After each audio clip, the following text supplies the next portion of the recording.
Did you see that countdown there? To I did. We yeah, are now live.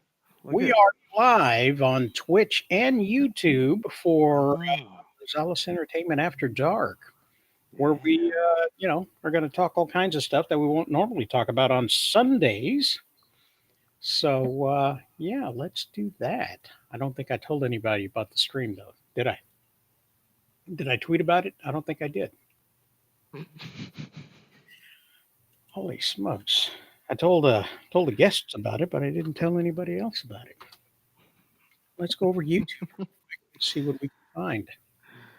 Yes, tell everybody.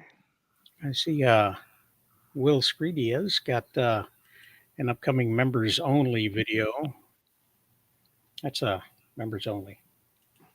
That's not quite like the thing. No, it's not the thing. It's just for members only. All right, so let me copy that. Let me come on over to the Twitter. Oop, say join. There's a thing. We'll just you just messaged in your thing in your Discord. Oh, somebody's here. I don't know if they're here, but somebody just messaged in your Discord. I know that. Will I just Screed. saw the little thing pop up on my phone. Oh, did he not get the link? I don't think he got the link. Let me copy that real quick.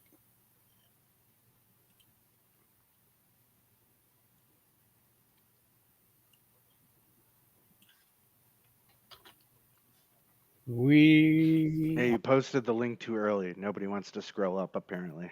I see. There we go. There's that now. It's that horrible task of having to go back into a conversation and look at things that you missed. Oh, no, I don't want to do that. There we go. Wait a minute. Who's this? Who that? Who that? Who there? What's going on here? A message request. I ain't got time for that. Who's requesting your messages, though? You know what? Anyone important? No.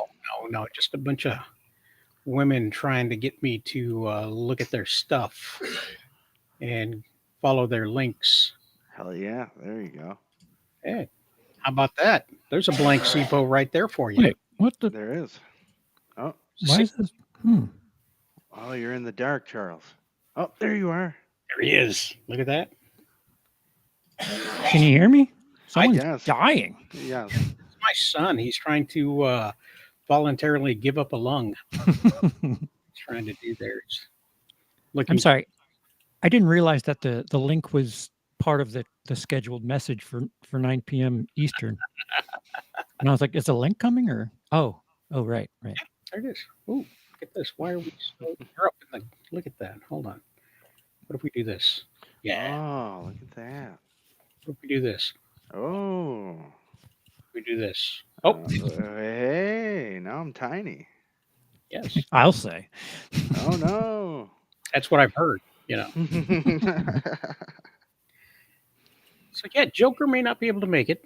Um, he's got some people from out of town, I think, or some other stuff, or maybe he's looking for his lost dog, or hasn't finished grocery shopping. I'm not sure exactly which excuse he was giving me, but he can't quite make it, and that's okay. But we were going to talk about. We planned on this, talking about the Joker. Talking about the Joker. Joker Yeah. Foley. I'm going to say it like that because I don't care. They don't care either. Foley Ado Sure. or Foley a Duck, if you will. Mhm. Might as well been fuck a duck because that's pretty much what it did. I'm sure Charles can expand on the numbers that it had this weekend. Or lack thereof. Ugh. Exactly. Let me copy this link real quick. I think I interrupted myself. Oh no. There we go. It was definitely a folly. Yeah. Um. Whatever you feel about the movie itself, as far as from a business perspective is concerned, Warner really messed up. Like Yeah. really messed up. Yeah. This is what I like to call contractual agreements. They make these deals, and some you love it if you're the one who's on the receiving end of it, getting to make X number of movies. And so you get this multiple movie deal. And then when it works out, you're kind of stuck with Grey Poupée in the corner. Look at that. In the Always Hey, stuck with great. that. It's a problem. Hey, how's it going, everybody? Howdy. Going good. I was giving my theory on why the movie got made. It made Does it include $1.5 billion. 1.5 billion? They were contractually obligated to make the film. That's what I think. But I could be wrong. Ooh, we got space. We're tight.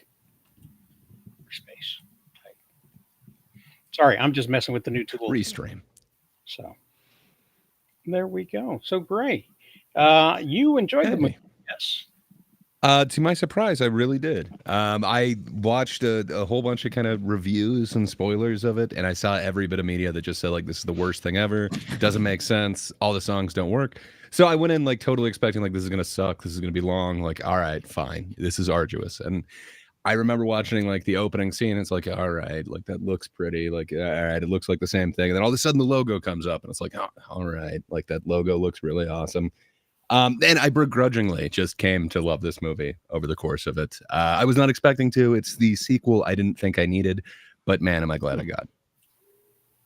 Yeah. So now we got the chat available. Look at that. If you want to comment on the, if you're watching, you can comment, and we'll be able to see the chats, and I'll be able to show them on the screen like this. See, nice. I love how responsive this new restream is. I think it's going to do okay. Might have to work on how big these things are. Oh, there I am. Yay. Look at that. And I can bring it over here and put it back. So there we go. Yeah. So leave a like, leave a comment, share it with everybody. Tell us what you thought about the Joker. We'd love to see it. And this is going to be very, very interactive from this point on, more so than before. Gray, And do you think it's fair to go into this film with the expectations that it's absolute,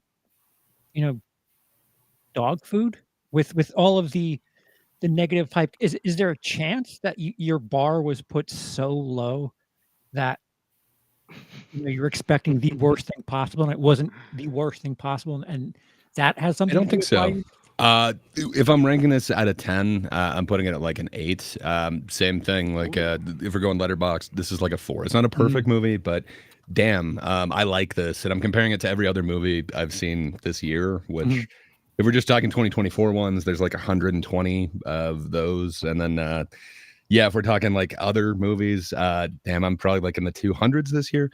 I really thoroughly like this movie, and I feel like a lot of the criticism I'm seeing of it isn't necessarily fair. I think that they're not necessarily taking it in the strongest way possible. Like I heard the plot makes no sense. It's 3 different movies. It just redoes what the first one does. It attacks the fans. It undoes everything that the first film does. At the same time, it's somehow redoing it. And then it kind of goes on from there. And then you get into specifics of like the actual musical, if people like that plot device or not, whether or not the singing is bad, whether or not Gaga is used badly, and whether or not she brings down the film. And then, it kind of goes a little bit further than that. So I do have responses for like all of these, but I view it completely differently. I think that first film was very ambiguous in the way that it could be interpreted. So it's very open to interpretation that like, yes, this is him ascending to the Joker. And Sure. it looks like even at one point, Todd Phillips had that impression. I was watching a bunch of interviews with him today, shortly after the first Joker, and kind of in the promos going up to that. And at this point, they had no idea that they were going to have a sequel. And he does say like, yes, he is ascending to the Joker. The one thing is, it is a different universe. So it's not, the clown prince of crime. Like it isn't any sort of Joker that we know. I don't see him actually being a mastermind and, setting up any sort of actual capers, if you will. I don't see him going after like the city's water supply this is familiar characters. Well- There is a gimmick that he added to this very gritty character examination that is that first film. And then this is the rest of that character examination. And I really dig where this goes. I wasn't a huge fan of the first film. I didn't watch it until this year. I thought it was like overblown hype, and I was just like, meh. And then I saw it and I was like, this seems to me like it's kind of King of Comedy and Taxi Driver, but now we threw this superhero gimmick on it. But I'm not denying that that's what he did. That's kind of my main criticisms of the first one, is it's not uniquely original, but it is an amazing performance, and it is this dissection of this character that is very interesting to watch. But then we've got this weird shoehorn superhero thing into it. And when I'm watching the second one, I just see them downplaying the superhero thing to the degree that I actually really enjoy it. And it just seems completely original in that I've never seen anything quite like this second thing. Except most when of they my put Harvey criticisms of Dent the in there first and one. put dirt on half of his face. Now, So, let me ask you this, Seapolt. Just I would real- disagree with you in that it's not Two-Face. Yes, there is Okay. a character named Harvey Dent, and there's a character that is called Lee, but it's not the characters that we traditionally know. It's, again, that shoehorn gimmick, but it's a gritty, I don't know exactly what you'd call it, not a reality based, because it's not exactly reality, but it's meant to be more of like a realistic depiction of what could lead a man to, I guess, Sure. take up a mantle, but it's not actually a superhero movie. Like, we're never going to get Batman. No. He made that clear even like back in the beginning. Like, this isn't what leads to Batman. This isn't Sure, what but leads to That's why I everything don't else, think man. you can't. I don't think it's fair to say though that the superhero gimmick is shoehorned in there. I mean, it's the whole. I mean, I wouldn't say. I mean, and I guess it feels that way in the second movie. You could say that, yeah, like they're having well, a there's battle around no that, but it's not like they superheroes in didn't this know. world. Well, no, there's nothing going on. That's what I mean. And there was nothing really going on in the first one either. There was no superheroes in there. No mention of Yeah. anything like that. So that's the thing. So- Like, I think they called it like a grounded reality, where essentially there is nobody that's going to fly. There is nobody who's going to be a superhero in this. Well, there's nobody But that's doing it anything is- based on this second movie. It's over. It's the story's done. Well, sort of. We don't know who ends up doing the Glasgow Smile and who ends up, being the ultimate. I think he calls himself a sociopath, or is it psychopath at the end? We know nothing about that character, but he was inspired by this other character. So somebody who did take up that mantle. I don't know. It's hard to say whether this would ever go to like a superhero world, but it doesn't appear that we're getting that. That's why I'm No, calling it I- like shoehorn. and It's I like, don't think I would ever want this to go to a superhero world. I wouldn't want this to continue. I mean, this to me, this story, like I guess you could say that, but at the end of the day, like the character that this arc was about is done. It's over. His Yeah, story is. it was a character examination, and I Yes, don't feel like you fully got that full character examination in the first one, but man, do you kind of see where he ends up going, and you kind of complete that arc. I'm a fan of it. I understand if you're not. No, absolutely, and that's it, and it's fine equally to enjoy the film. I don't know. It just No, the whole that's- time I watched it, like I almost felt like by the end of it, I felt like him. I felt like when he was sitting there at the end of the movie, like begging her to please stop singing, please shut up. I was the same way through the whole thing. Like, just please stop. Because, Yeah, and like, you at got a the certain meta point- context throughout the whole thing, I right? Like the definitely whole thing, did. like, I don't think we're giving the audience what they want. Should we give them Yes. that? And then you immediately And get that's him in court fine. in the makeup. But at the same time, I don't know. Like a lot of the things were boring to me. I thought like just having somebody having their whole like if the first movie was about mental health, like the second movie, like I don't know, is it more about like corrective rape than anything else? Because like that's what it seems like. That's the whole end of the fucking story. Like and then No, it actually, I think you missed a lot if you think that the point of the story is correct. I don't think the point is the correct, obviously, but I'm just saying. But that's, I mean, realistically, his whole life turns around after that. He doesn't even want to do anything anymore.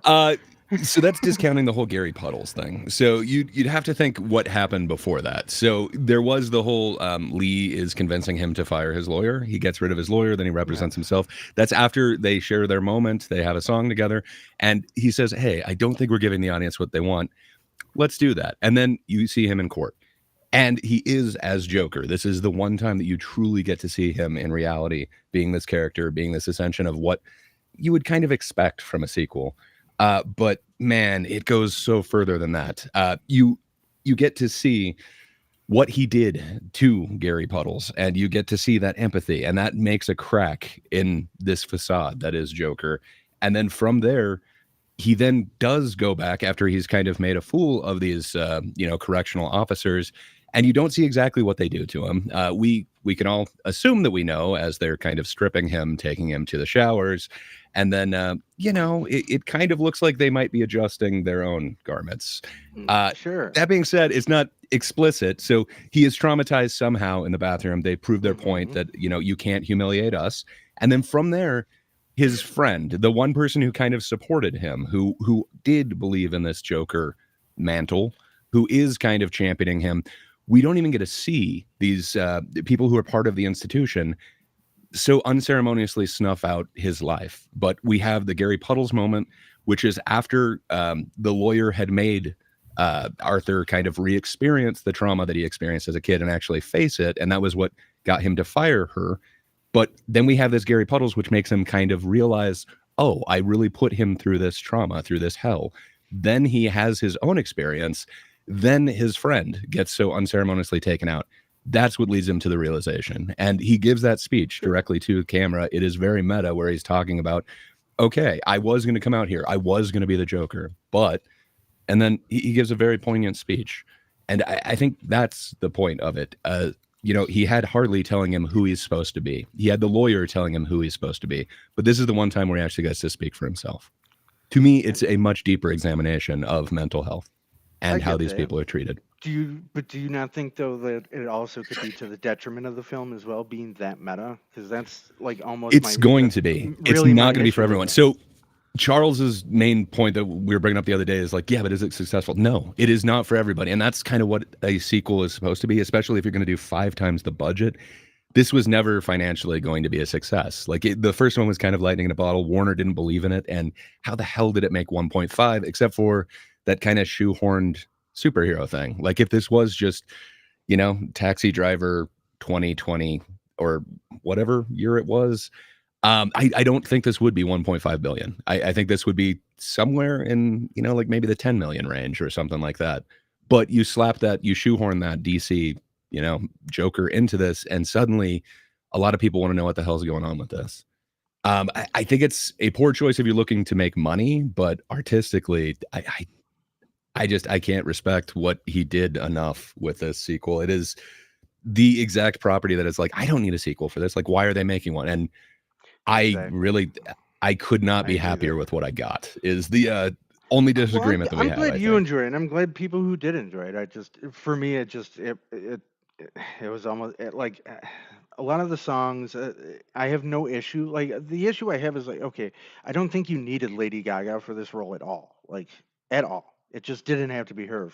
By that, you mean you could have somebody else play the character? Absolutely. You're right. Like she's not as transforming as Joaquin. Like I don't think anybody else could do what Joaquin did here. Yeah, like, this is a uniquely take. That's what I mean, and I don't think they should have like done it that way to get somebody like try like her. Because obviously when you listen to like the behind the scenes stuff, and she's talking about how like I almost had to unlearn how to sing it. Well, if you're going that route and you want it to be sung sort of badly or whatever, which is fine. I have no problem with that. But then again, like, why are you just blowing money on her then? You could get anybody to play that role and do that, which I think they should have did, because again, it takes the focus and it takes me out of the film, especially every time they do break into some sort of song. Not that the songs were bad or horribly written, and I don't care how they were sung. Some I enjoyed, but a lot of the times when they're sitting there and I'm in a moment in the movie and then it just goes into the song and it just, now I just don't care. I'm not really that big of a musical guy to begin with, but it just, for me, that's what kills me, but it takes me out of it. Like I'm getting into things and all of a sudden they're just, now they need to sing and have this moment, and I get it, it's all integrated into the story and part of everything, but I don't know, I didn't care when they were singing. I wanted to just have a good story like the first one. Like again, this could have been called anything besides Joker. I probably still would have watched it, but even the first one, like you said, it's really just Taxi Driver and all, an amalgamation of all these movies and stuff. It's I don't know. It feels like when they're not like remaking that in a way like with this, and they're going in their own original way, it's just a dud financially, anyways. I mean, Definitely. fartsy and artistic that this movie is, and all that stuff, it's hard because like the name of the game at the end of the day for these movies is to make money, and when you have like a $200 million budget almost, like, and you net, what did they make already so far, Charles? How 44. much? Yeah, like And that's worldwide, and it's No, no. estimated that they need 450 to break even. So Worldwide is we're a 120. bit off of there. Yeah, I mean, I don't know. Like, if you're gonna do these things, I think if you're gonna take like risks, like with these, like you said, and shoehorn like the superhero aspect, or using the Joker, or any of these properties, like, I don't know. It just, I don't see the point in doing that then. Like, again, this probably is I don't think the sequel should have been made. Honestly, I think the point is 1.5 billion on the first one, and like, how do you not do a sequel is the problem. Like, apparently they just kept throwing money at both Joaquin and Todd Sure. Phillips until they finally said yes. And I guess it was Joaquin who really was not wanting to do it until he had this dream that said like, hey, what about a musical? Which I don't know. To me, kind of makes sense. So I've got a couple of questions off that, but I don't think anyone here is arguing that it's financially a success. Like, obviously, this is like the biggest failure of the year. The fact that they need 450 to, supposedly break even, reportedly, and yeah, they're not even in like 100 yet. Didn't This is stay going to at be first for a solid 7 days, 6 weeks Yeah. before it dropped. Yeah. So there was some kind of hype on the release of the original one. I don't know if you guys remember, but like in Texas, they had some screenings canceled, and then they put a bunch of like officers in some of the screenings. Like Yes. there was reports that there was going to be violence, like there was What? with what was it, The Dark Knight, like way Yeah. back when. Oh, Yeah. the So Aurora it had this Colorado. kind of controversy, and it was like in the news. Where the only news I heard about this one is, "Hey, this movie sucks. Like, don't bother saying this. Worst sequel ever." So there is a little bit difference, like with the kind of news that was being reported when it was first out. Financially, it looks like this is a huge, huge mistake. I don't know why you would 5 times the budget, and then I think That's what Joaquin I got don't like get 20. either. I think Joaquin got like 20 million or somewhere close to that, and then so did Todd Phillips, and I think Gaga got 12 for this. Yeah, So well, you're I like guess all the over money 50 went to million them. in the hole without even like shooting anything, just getting those 3 on board. I don't know how Warner Brothers continues to get themselves in these ridiculous situations from a business perspective. Matrix 4, what, 2-3 years ago, Yeah. same situation. Filmmaker didn't want to make it, and they basically thing. were held hostage. Mhm. And they go So ahead they made and a super meta movie to be pissed about it. right. And This has similarities. Yeah. but at that end, if you're Warner, you give the filmmakers a reason for this thing to succeed, and rather not just throw money at them and let them do what they want. You let them do what they want, but you tie their financial success to the back end. If we do good, you do good. Instead of just saying, "Here's all the money, do whatever you want." It just seems like a very short-sighted way to do business. It's not just recently. The Oh, first one right. as well. They totally did not kind of anticipate exactly how much of a success the first one was going to be. I can't remember the way that it broke down, but they got a significant lower proportion of it than they usually do. They just had no belief in this, even though it was like a 40 million one. They weren't the ones who really cashed in on that. So I think they're trying to ride the wave of it's 1.5 billion. We've got to get this. So I think they had significantly more of a stake in this one, even though Todd Phillips negotiated like he gets last say on everything. And, Sure. they didn't have to run it by the studio. Because, this does not seem like any part of it was set up to be a financial success. It seems to just- me that Joaquin Phoenix did his best to undermine what was going to happen here by pitching something so? that really wasn't going to work. From what I understand, the only part that came to him was the musical part, which to me, I don't know. Do you remember the last scene to the original Joker? Mhm. So there's like 3 scenes at the end, and I think a lot of people kind of think that the first of those 3 is like kind of where it ends. So he's in a police car, it gets hit by an ambulance, and then he is standing up on top of it. There's a crowd around him, and he does the Yeah. whole like blood smile thing. That's not where it Right, ends, good though. shot. It then goes directly from there to Arkham Asylum, and he's talking Yes. to the counselor lady. And while he's talking to her, he's laughing, like he's again doing his thing. And then she asks him, "What's the joke?" And it's that whole "you wouldn't get it." Yes. So, okay, funny. But from there, it then starts playing some Sinatra, and he's very quietly talk singing over it. It really is kind of the progression of his mental illness, of his delusions. He always had the music in him. That's why he was dancing. But now he's got the song too. It ends on that note, and then he dances out of there, and you see the blood splatter down the hallway, which apparently is a delusion because Yes, the doctor that she's- he's talking to is actually alive in the next movie. So Yes. Now, Yeah, how much of that is you reading back into something that had not planned for the second one to happen? None of that was in there originally, and it wasn't part of their plan to go in this direction after the first movie. Nobody was expecting it to get a second film, so everything that you're reading that leads into the next film wasn't there initially. You're now but it was. superimposing something. So the Sinatra song that he is slowly talk singing to, it is in there. It's the second to last shot in the thing. There, but it's not. It doesn't mean anything of what you're making it out to mean. It doesn't mean that his mental.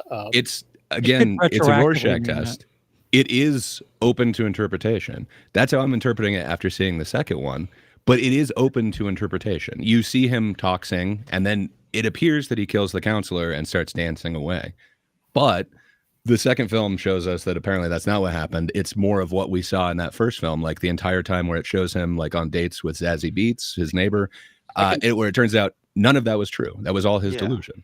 So it's a very unreliable narrator, and we don't know what is true and what is actually his delusion. And we have that same thing going on in the second one. It is true, and that's that Joaquin Phoenix and Todd Phillips didn't want to make this movie. Initially. And it sounds like Todd was more willing to do it.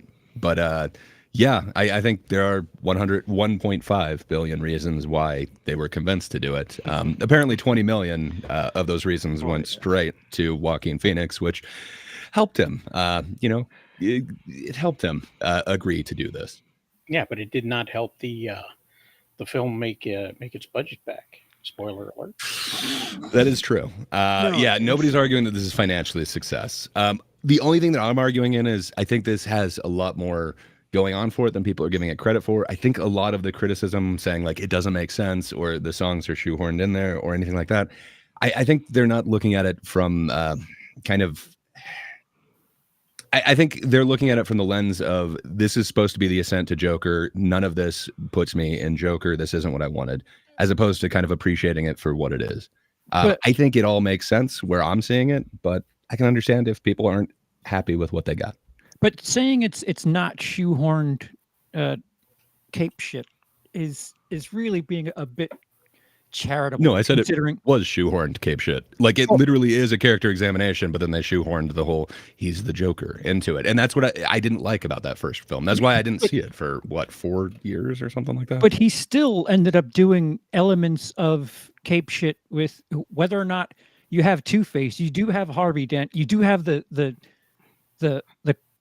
cloudy face half in the court. It's like, all right, so you want to stray away from that, but then why are you doing this in your subversion movie anyway? Like what are you trying to do? Like you're making your subversion movie, but still throwing little Easter eggs for what?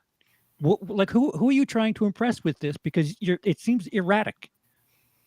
Yeah, it does seem kind of interesting what parts they're willing to take of it. I mean, like in the first one, you do still have 3 characters. So you've got Joker, you've got Bruce Wayne, you've got Thomas Wayne. In this one, you've got Joker, you've got Harvey Dent, you've got Lee.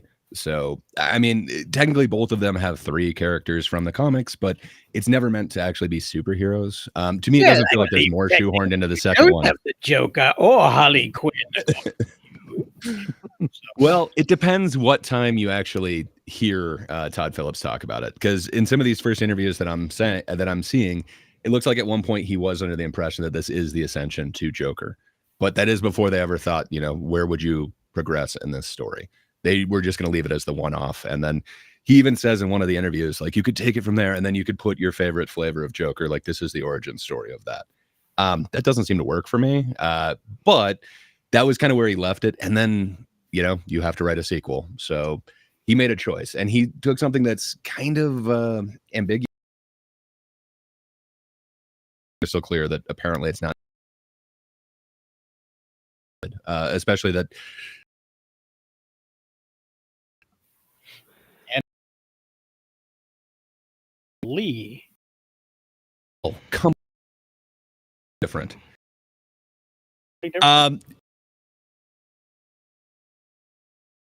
He's like, why her? So she's a triple threat. She can sing and dance and act, but on top of that, now I'm blank. But he had Star is recently, Born? yeah, worked with her and gotten a looking to make this. She would also bring music to it like she did with the Stars. But that's also a subversion too. Like you're getting a music star and then having her Sing poorly. right. You said that, not me. Realistically, like this is unlistenable. It's like, okay, Hey, like, I get it. wouldn't Like say this that. isn't for you. It's that kind of talk singing thing, and you have in their mind they are able to take it to a whole different level. And I think, man, especially that the middle one, that The Joker Is Me. I think that the song is just called The Joker, but it is the one that Lady Gaga wrote herself and then brought into this. That song is a banger. It's kind of the big number where it does stop in the middle and it's like, I don't think we're giving the audience what they want. And then, they momentarily do after that. But technically speaking, that's disjointed as well, because if it's in their head and you have a platinum grade pop singer, if it's in their head, have it be this, I don't know. I think it glorious... is big and it's awesome. Okay. So it might not sound like a Broadway musical or something like that, because so one of the things that Gaga does and one of the things that she got Joaquin to do is to actually sing it live. So you are getting a live recording of it. You're not getting a studio recording that's like sweetened or anything like that. You do have the room ambience and a whole bunch of other things going in with that would make it harder to make this like a perfect, flawless track. But man, I got to say they're powerful performances. They totally work for me. I don't want a different performance out of any of this for the musical. And I got to say, I've seen a bunch of musicals over like the last 2 years. I'm not talking about the performance of any of them at all. And I haven't heard any mainstream thing talking about the performance of any musical, but this is causing some debate. People are actually talking about what they did with this. A little bit. I mean, not see it's what can I say? It's no Mean Girls musical. It's not The Color Purple. No. What am I looking at here? Numbers. Lots of numbers.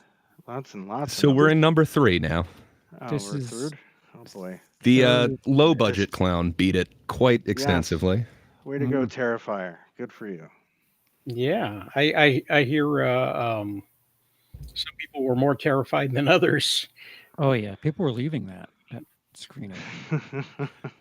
So both Joker movies have that in common, or both clown movies have that in common. Again. Yeah. The thing that I highlighted there is it's the second from the right, the per theater average. I think it's kind of, I don't know, alarming if you're Warner and impressive if you're The Substance. But oh, come on, that's $275 more per day than they would get by not having it there. Sure. But the 275, you look down at The Substance, which is highlighted in pink, that per theater average is 263. That's only $12 less. And if it were on 4,000 screens, it too would be making $1 million a day. Yeah, I'm struggling at what 680, what percentage that is of 4,100. But man, yeah, that doesn't bode well for them. Am I reading that right? The Donald Trump movie made $150,000. That's correct. So far. It's just Thursday. These are just Damn Thursday it. numbers. I hope that one just runs away with the box office numbers here. I think it might, man. Sebastian Stan's been in a couple of them recently. A different man than this one. I saw a picture. I want to see it. So. It looks kind of. It looks interesting. I watched it last night. Gonna watch. Did you? Yeah, somebody told me it was better than The Substance. It's similar in that there is like a little bit of body horror and there's like a drug that perhaps alters your appearance. But man, I did not get the layers that I got with The Substance. And then it doesn't have the visuals and it doesn't have the sound. Just the substance for me is far Yeah, superior, but I really enjoyed Yeah, a different Whoever man. made that comparison, slap them. Why would they even? Did I hear you say right? that? Did you say The Apprentice has the body horror in it? No, Right. sorry, it's a different man. It's the other Sebastian Stan one that's currently out right now. Oh, I heard that too, Rosales. I was like, wait, what? Oh, my Body bad. My bad. I mean, kind of body horror. At one point, the hair kind of takes over. But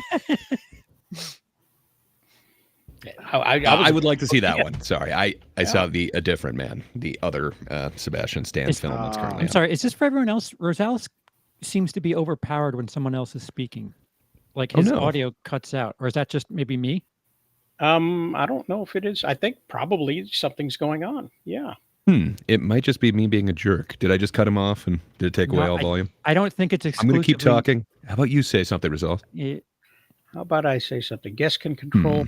I'm looking at the audio now, and I'm going to speak to see if maybe somebody else hears my Maybe- voice over maybe- yours, and maybe that's Ooh, the case. And mine- that did. mine for you. Yeah, Yeah. but I do hear your I got voice. you. It did Wow. cut you way down, Rosales, compared to anyone else. I heard Bob and Charles over you a lot more. Sorry. All right, so I'm not crazy. I am crazy, but not. for Well, this I'm the one reason. who's probably been doing that. I keep talking Well, over no. people, specifically Rosales, because I'm a jerk. Right. So we're all jerks because apparently we're speaking Wow. It's and only happening to him. it's getting muted or not lowered, or I don't know. I find that really, really interesting that Restream loves you guys more than me, and I'm the one who paid them. Well, Absolutely. yeah. so trying to get new. Come new on, customers. priorities, Restream. And you guys, I believe you were able to stream to yours if you felt like it. I think I set that in the invitation. But Were we? I didn't don't look at see it. things, but possibly. It's I all think in you different did. spots. Yeah, this is I new. didn't to know how me. to do it, but yeah, you did because I'm on my phone. But still, Yeah. Is that what the plus means? No, that is extra. Okay. I probably should have There muted was, like, a myself thing, while I yeah, talked to when you myself. signed up. Presentations, okay. camera, local video. I think we should make a movie where Donald Trump's hair takes over and swallows. people whole. That It would could be be kind of cool. Better release it before November 5th. I will feed you to come over.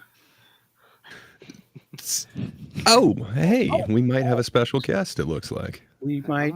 We Oh. just might. Let me see if I can bring him in there. Oh Boom. shit, Donald. There he Ooh. is. Boom. Yes. Shakalaka. Boomba. Welcome, Oh, sir. it's the What's up, wind. guys? Do you show up on time for anything? Just No, curious. no, he doesn't. Listen, man. All right. Not- As far as Wizard I'm always concerned, shows up when they're supposed I am on time. Yeah, his time. Yeah, exactly. Here we go. Let's- Bob, how many times do I tell you a time for the show and then push it about 4 or 5 hours?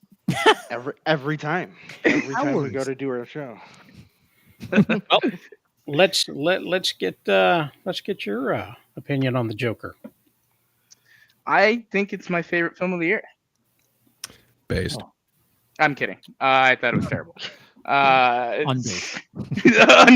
Unbased. Your base has been taken from you.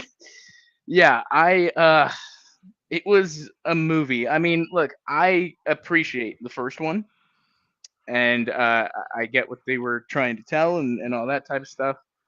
I think this movie failed by not by continuing to be Arthur Fleck the movie instead of being somewhat closer to a DC film, and instead That's what it was supposed to be.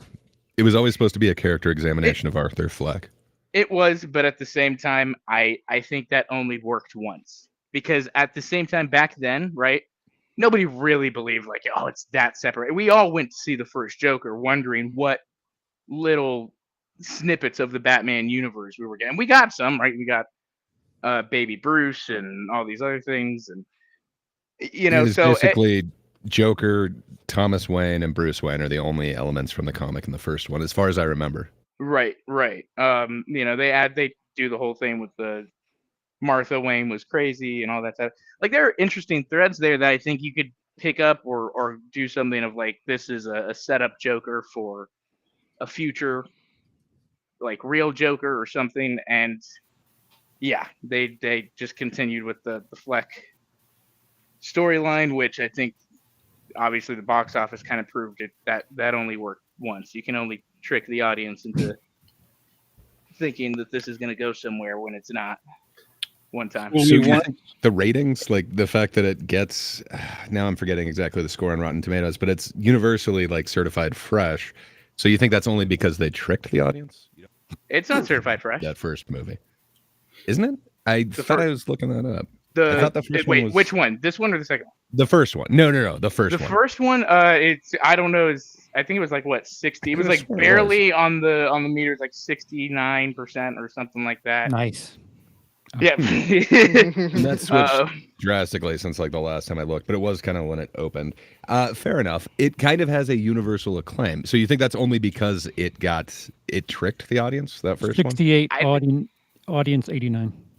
All right. Well, okay. I apologize. I think- the audience. Oh, sorry. I guess I Audience was gave thinking it the a higher audience score. score. Yeah, I think what got people with the first one was the performance, and there were still little things to kind of connect it to. That obviously he encounters a young Bruce Wayne. There's the kind of thing that's going on with Arkham and the cover up of Bruce's. Like there are elements that even for me, I'm like, okay, you could build something off of this.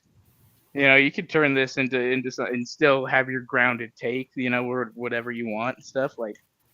But yeah, they did not do that. Okay. One other question. You said that it failed in that it continued being about Arthur Fleck. Yes. So how would it not be about him? If the first one is just a character examination and this is the continuation of it, how is it a failure to continue examining the character and to continue his journey to completion? I think because for the most part that we examined it in the first one. This sequel is not needed. We got the character, even though they try to do something in this movie. I don't know where we're at in spoilers, but they try to do something in this movie that, you know, changes it up and stuff. But, you know, at the end of the day, this guy's arc was written. We know who he is and what happens to him. He's, you know, we're supposed to feel sorry for him, and then he throws a temper tantrum and pays his consequences for it. And so it's not as deep as I think Todd Phillips wants it to be. It sounds like it's just not what you wanted it to be. Like, as far as you're saying it's a failure for continuing to examine.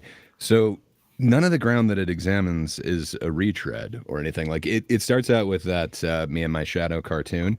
And then it continues with that theme and it plays it out about like 5 or 6 different ways throughout the entire film. That is a completely different element than we ever examined in the first one. And you have like the first third of it where you have 2 different people. Well, really, it's kind of the first 2/3 where you have 2 different people telling Arthur what he is, what actually caused this, that it's not you.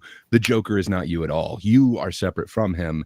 You have a split personality. This is not you. And then we have somebody else telling him like, no, you are the Joker. That's all you are. Mhm. That's what we want from you. That is a completely different examination than the first one. And we don't get what Arthur actually thinks. A lot of the time he is actually quiet about it. You I can disagree. interpret it. I think it is kind of similar. It's just now it's in the hands of the people outside, like that view Arthur, right? That same concept, you know, Arthur views him. It's a battle within himself for the first film too. He's, you know, he views himself as wanting to be the Joker and unleashing, letting loose, feeling sorry Disagree. for himself and all of that. I see that first one as a being battle for him to be kind. seen. And he's finally seen once he adopts this character. It's both. The But battle he for him to be realizes seen, that but character is the only thing that people care about. They don't care about Arthur. He still Right. isn't seen. hence by the end of the movie he becomes the Joker, the first film. It's all that he wants to be seen. So that's when he finally looking gets for that. seen. And then it immediately takes up after that. Because that's not where the movie ends. Then the movie ends, he's in Arkham Asylum. He is talking to his therapist. And then he Right. starts doing the singing. Starts singing. Yeah. Yeah. So it's not that he is finally noticed. It's that people don't give a shit about him. Nobody cares about Arthur. They just care about this figure that he played, this character. And then in that same sense, you do get a lot of different themes of, say, like celebrity or anything like that. Like that whole, pretty much everything that Lee is saying, like if they could see me now. Essentially, everything that's kind of going through this is taking a look at that whole shadow thing of, you know, are you removing the mask? Like, is that really you? Is that what's controlling it? And man, just the way that it kind of plays it out, it is nothing like the arc of the first one to me, and it just makes that first one so much more poignant. But I can understand if people aren't having the same experience. Apparently, I'm Maybe one of like maybe it would have worked 3 that have better had this. One of if the, instead of calling this, then maybe this If they movie called should have this just been Fleck, called Arthur Fleck. Yes, or I Fleck. would have. Yeah, I well, that think was my this movie criticism would about have the first one. succeeded a lot more. That's my criticism about the first one. It was essentially Taxi Driver meets King of Comedy, but then we've shoehorned this superhero thing. And the message of the second one is essentially like, no, this isn't a superhero thing. And I think some people are getting upset about that because they saw that first one as the ascension to Joker. So now this should be superhero. I think there's an issue with what I was complaining about earlier, and these filmmakers that want to make something that isn't cape shit, and Yes. they're shoehorning their artistic Grounded, thing into right. these cape things. And I feel like when you get a filmmaker like Christopher Nolan, when he barters a Dark Knight in exchange for Inception and manages to make both great, it's a bit of a difference between someone who can play by their rules and still do great work both times. Whereas Todd Phillips, I feel like it just like a cool prank, bro. Right. Now what? Dude, Yeah. this is not a prank of a movie, though. Oh my god, like the I will cinematographer. say- I wish I could remember his name right now, but it is so gorgeous. The way that they Oh, move it looks and great. everything, like The movie can so- look good, but the story can still be a kind of. And look, So- I what I prank don't- looks this beautiful? I think it's a little uncharitable to call it a prank. But like if you just look at the cinematography, like he's still doing the amazing thing that he did in the first one. You don't get any direct eye shots with Joker. It's always an angle that's slightly off. He is literally in shadow. He is the person think of I can- shadows. Like in every scene with Harley, it's a little bit different. It's there's some really all of beautiful that- things. but all of that is undermined by a story that literally gives an FU to the first film. I completely disagree with it. How is it? So, can you justify that? You're saying that it gives you an FU to that first one. I think I see that Rosales it can just. Okay. I can forgive this film if it is a joke, simply because they were not putting everything into it, and it shows that they weren't putting everything into it. However, with Joker's Corner, says proof right here, it wasn't a joke for me. Every time we talked about a sequel, I was serious, meaning before he was even paid for the second film by the studio and during the filming of the first one, he was already thinking of it, which means they put in as much thought as they possibly could and as much effort as they possibly could into making something that wound up being trash in the eyes of some other than Gray. Most. Yeah, I think that's extremely uncharitable, and I don't think that that actually proves anything. So yes, it made 1.5 billion, so they were always pushing for a sequel, but he was not willing to just do it and get any other actor in there. He needed Joaquin to actually agree to it. The last linchpin was that.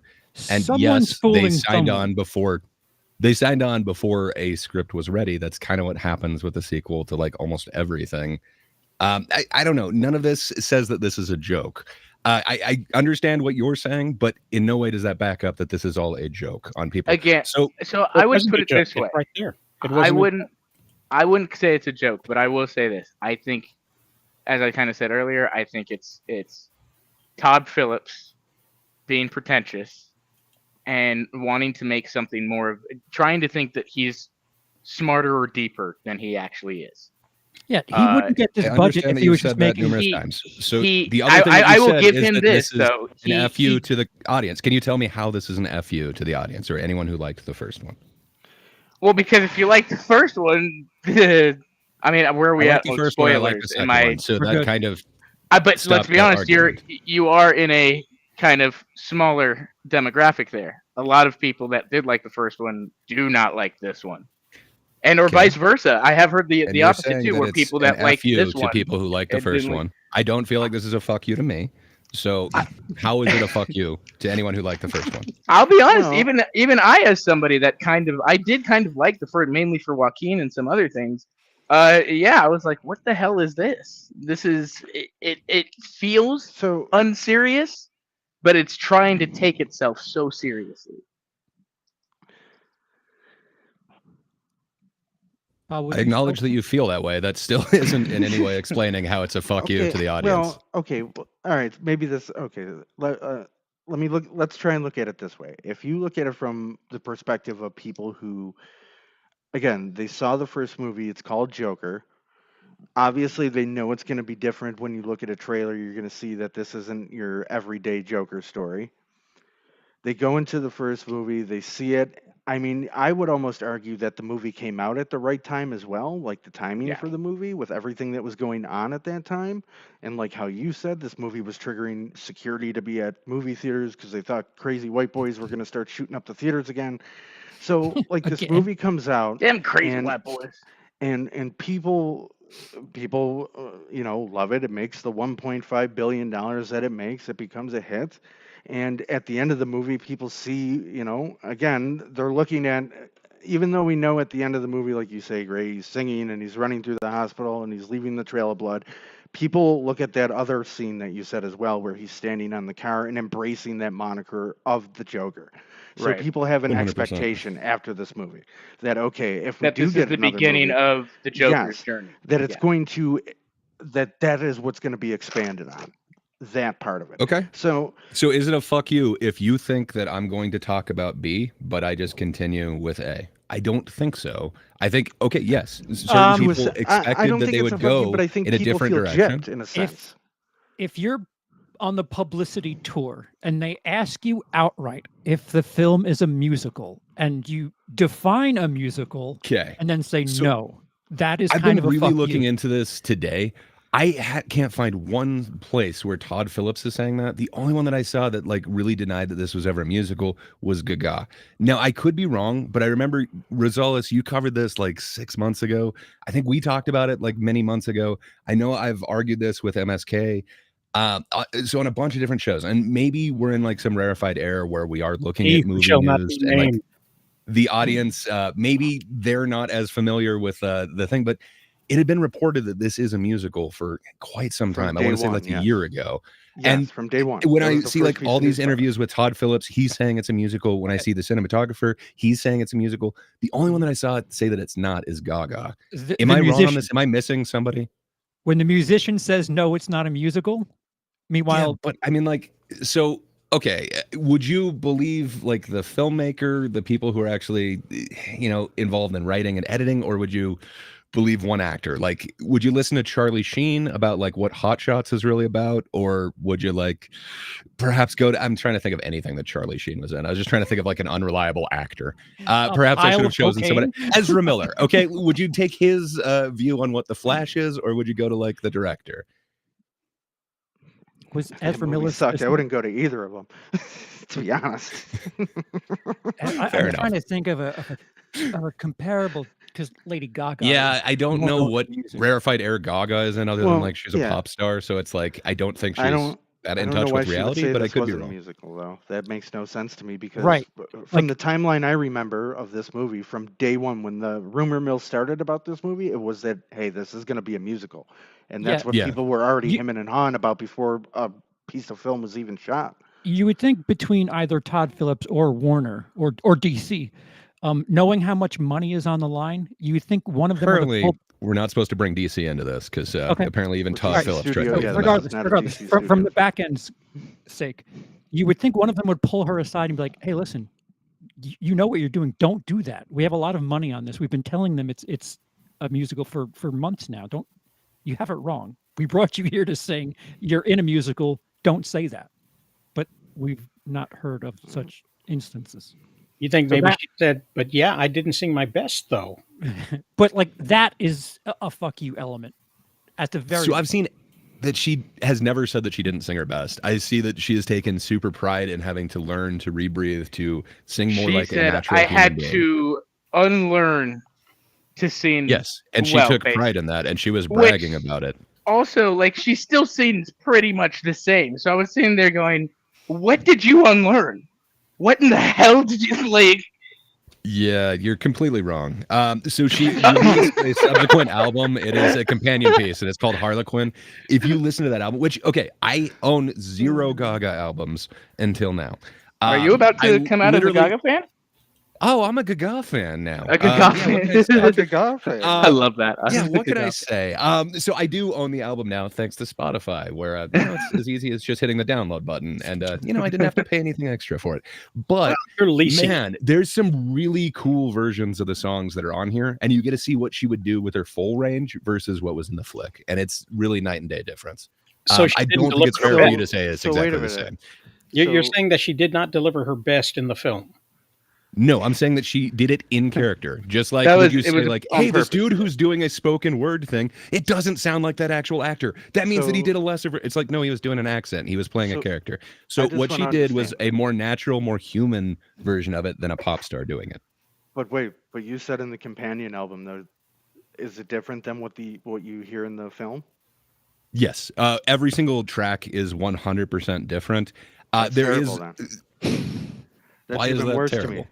So it's Because, not like- the soundtrack; it's her album that is a companion piece to the film. That are But you singing the can same buy the songs that are in the film's film, actual though, right? soundtrack as well. So But she okay, went so with her is the actual band and soundtrack of the re-recorded. film with her singing still like that in the film though? That's what I'm trying to figure out. If all soundtracks like post film sound different than what you actually see in the film.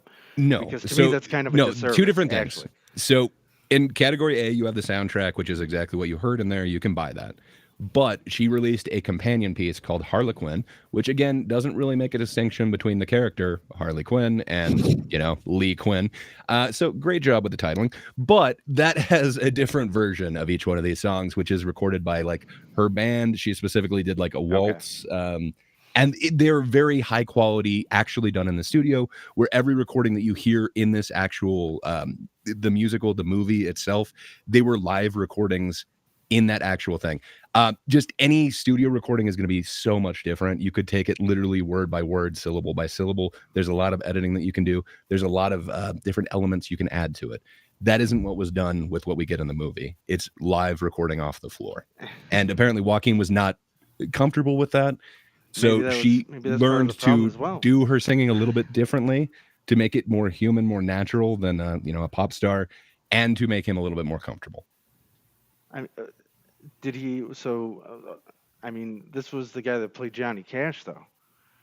Yeah, and he's not doing a Johnny Cash impression in this. No, but I would still hope he could sing without doing a Johnny Cash impression. And he To an can. extent. Man, the Joker, that middle, it's the piece in there. That one is just, it's awesome. And I the don't know, fact like, that Gaga wrote that. I guess that's what I'm getting at. So Like, good. I guess I can't. only articulate myself non-jukebox enough, music. But like, if these people can do this, that's what I'm saying. You Gaga? got her, and like, she makes a companion album that's a fucking banger, singing the way she sings, and then we get to the movie and she's just to try and be natural and shit. But yet, I don't know. It just none of this makes sense. This seems like a money laundering scheme when you think about it. Oh, it Like is. somebody laundered 200 or 450 million dollars somewhere, because you know what? I don't see it in the cinematography. I don't see it in any of the effects that were in there. Oh, I don't man. see where this money I went. don't see it even. Look I at don't even movies that see were it made in for the. less that you could see on screen where the money is more than. I don't in even this see movie. it in the musical pieces. Like that's the other thing too is $200 million. And they had like Yeah. some cool green screen It's more moments like and little things, and 140. I was like, "Whoa!"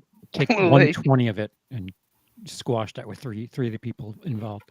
Yeah, Okay, so- I think you've got like 120 to 140 is what the actual budget is. The rest of it went to Gaga, Todd Phillips, and Joaquin.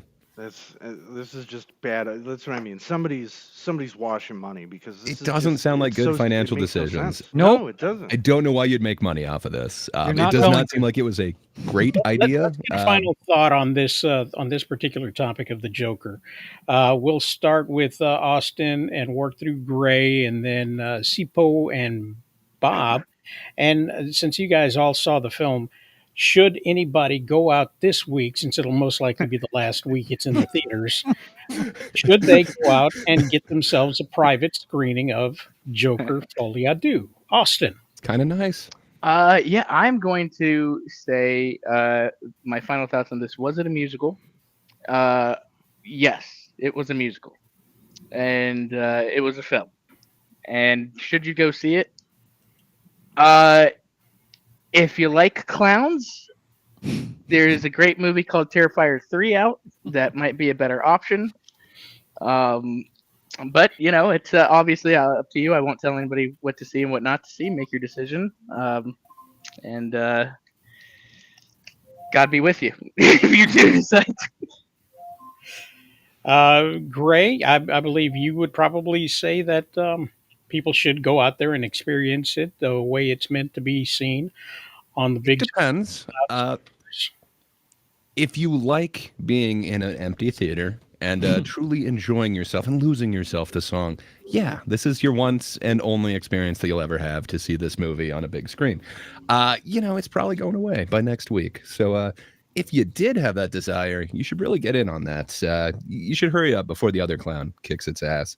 But I think this is a very misunderstood film. I think a lot of people are looking at it through one lens of what they wanted instead of what they actually got.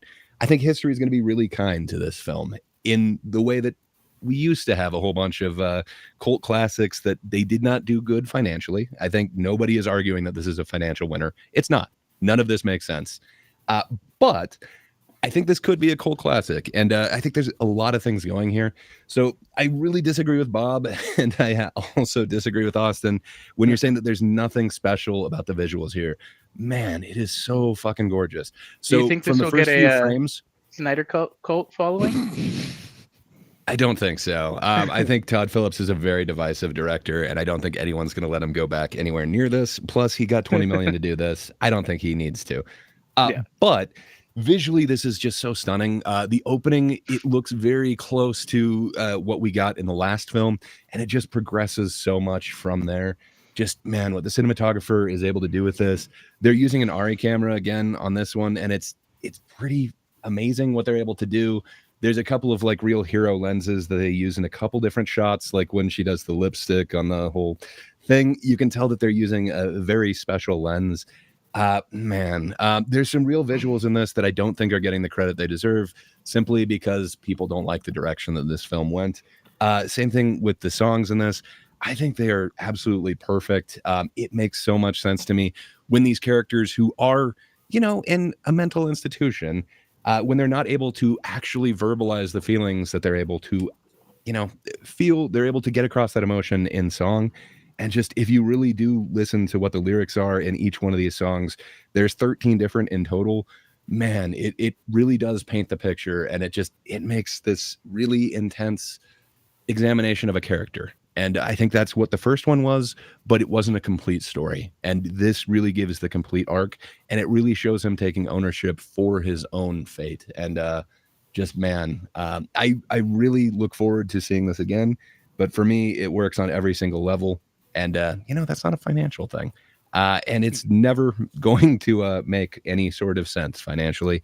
I have no idea why Warner decided to do 5 times as much as the first one.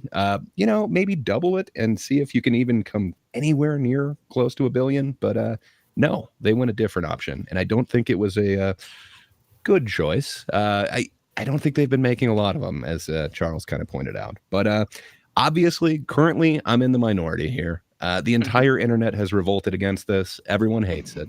I would just ask, when everything cools down, maybe look at it through some fresh goggles and just kind of look at everything that they actually presented here. I think it's really artistically a success, financially a huge failure that is going to put them in a huge hole and is probably going to prevent us from ever getting any sort of interesting take on a superhero in the future. I think everyone's going to look back to this and just see biggest bomb in history. No, we're not going that route. Put a cape on him. So, Charles, is this really like New Coke? Is it being falsely claimed that it's just horrible and needs to be replaced with actual Joker? Or can it stand on its own, in its own time, in its own place, on streaming and DVD? Well, if you're going to wait for streaming, I just looked this up. You're going to wait until November 25th, which is long. I don't think it'll be in theaters by November 25th. I'd be surprised if it were in theaters on the 1st, to be honest. Judge for yourself. I think as far as the business end is concerned, it's taking the beating that it deserves. But as far as artistically speaking, it should garner some fans in home watches and things. It's fascinating what pop culture views as gigantic flops, and every now and again, like John Carter from 10 years ago, that is a So financial good though. right, a financial disaster, but it's kind of all right. They'll probably teach the marketing of this in a lot of classes, just how not to do things. But I do agree with Gray. It looks good, but as far as certain elements, I'm not a musical guy, so there's that too. Some of the gimmicks of the storytelling don't add up for me. But I would say watch it, give it a whirl at home. Okay. Bob? Yeah. Obviously, I disagree, like Gray said, with him there in a bunch of ways. I wouldn't like. I mean, I guess if you're so inclined to go and see it in a theater all by yourself with some people and have a good time, then yeah, that could be a cool experience for sure. I would definitely You wait do to some rent mushrooms this. on the way in? Something. I mean, if you were like me, then yeah, you need something because at times I hate to say, but I was kind of bored during the movie, even with the musicals and with everything going on. I don't know, just wasn't for me, and that's okay. It doesn't just have to didn't be. get It it. doesn't have to be for everybody. But I'm sure there are some artsy fartsy elements like Ray was talking about. I think if you want to see a movie that does have some really cool shots and looks really good, I would definitely rather watch. I'd recommend watching Strange Darling. I thought Oh, that had some cooler shots than this. preach. You can woof me all you want, but Oh no. No. We've been championing that for a long time. yeah, We agree. like Give that your money movie. to them. Yeah, Mm. give Hell, your I money would to say Strange Darling, Terrifier or 3 even had some better shots. yeah, give your money to Terrifier 3. Give your money to The Substance, which was amazing, Yes. absolutely amazing. Give your Yes. money to that. I think over this. Like I said, I think for most of the general audience, it gets to where you had an expectation at the end of the first one. This one totally goes in the opposite direction of anything anybody wanted, and it talks about that in the movie. And I think that's why people are getting upset because it does come off almost as like it, not even maybe not a fuck you, but just kind of a ha ha on you, really, on the audience that thought this was going to go somewhere and we're not going there. Um, but at the end of the day, I mean, wait till it comes on streaming. Wait till it's on Max. I wouldn't pay $20 for this at all. Okay. All right. Well, there we go. I haven't seen it, so I don't think. Well, I'm glad we spoiled it for you. You should go see Yeah. it really soon. Otherwise, you might not get. That was the greatest thing. Literally doesn't talk. The whole thing ends it with. I haven't seen it, but I'm hosting the spoiler moderating discussion for it. Welcome to This is like interviewing a filmmaker for like an open Q&A and going, I didn't see the movie, but let's sit down and talk about it. I love it. Let me I pull love up it. this article where somebody trashed your film. Yeah, right. I do appreciate the filibuster, though, Gray. I appreciate that. So, Yeah, man. And hey, What I'm is happy you filibuster? liked it. I have nothing I'm against telling you, anybody vote. that did like it, stuff. Just wasn't my cup of tea. I Hey, like coffee. Can I ask you, what do you mean by filibuster? How is I preventing a vote here? well, apparently I couldn't get a word in edgewise. So, Yeah, that was me. I'm sorry about that. I'll stop interrupting you.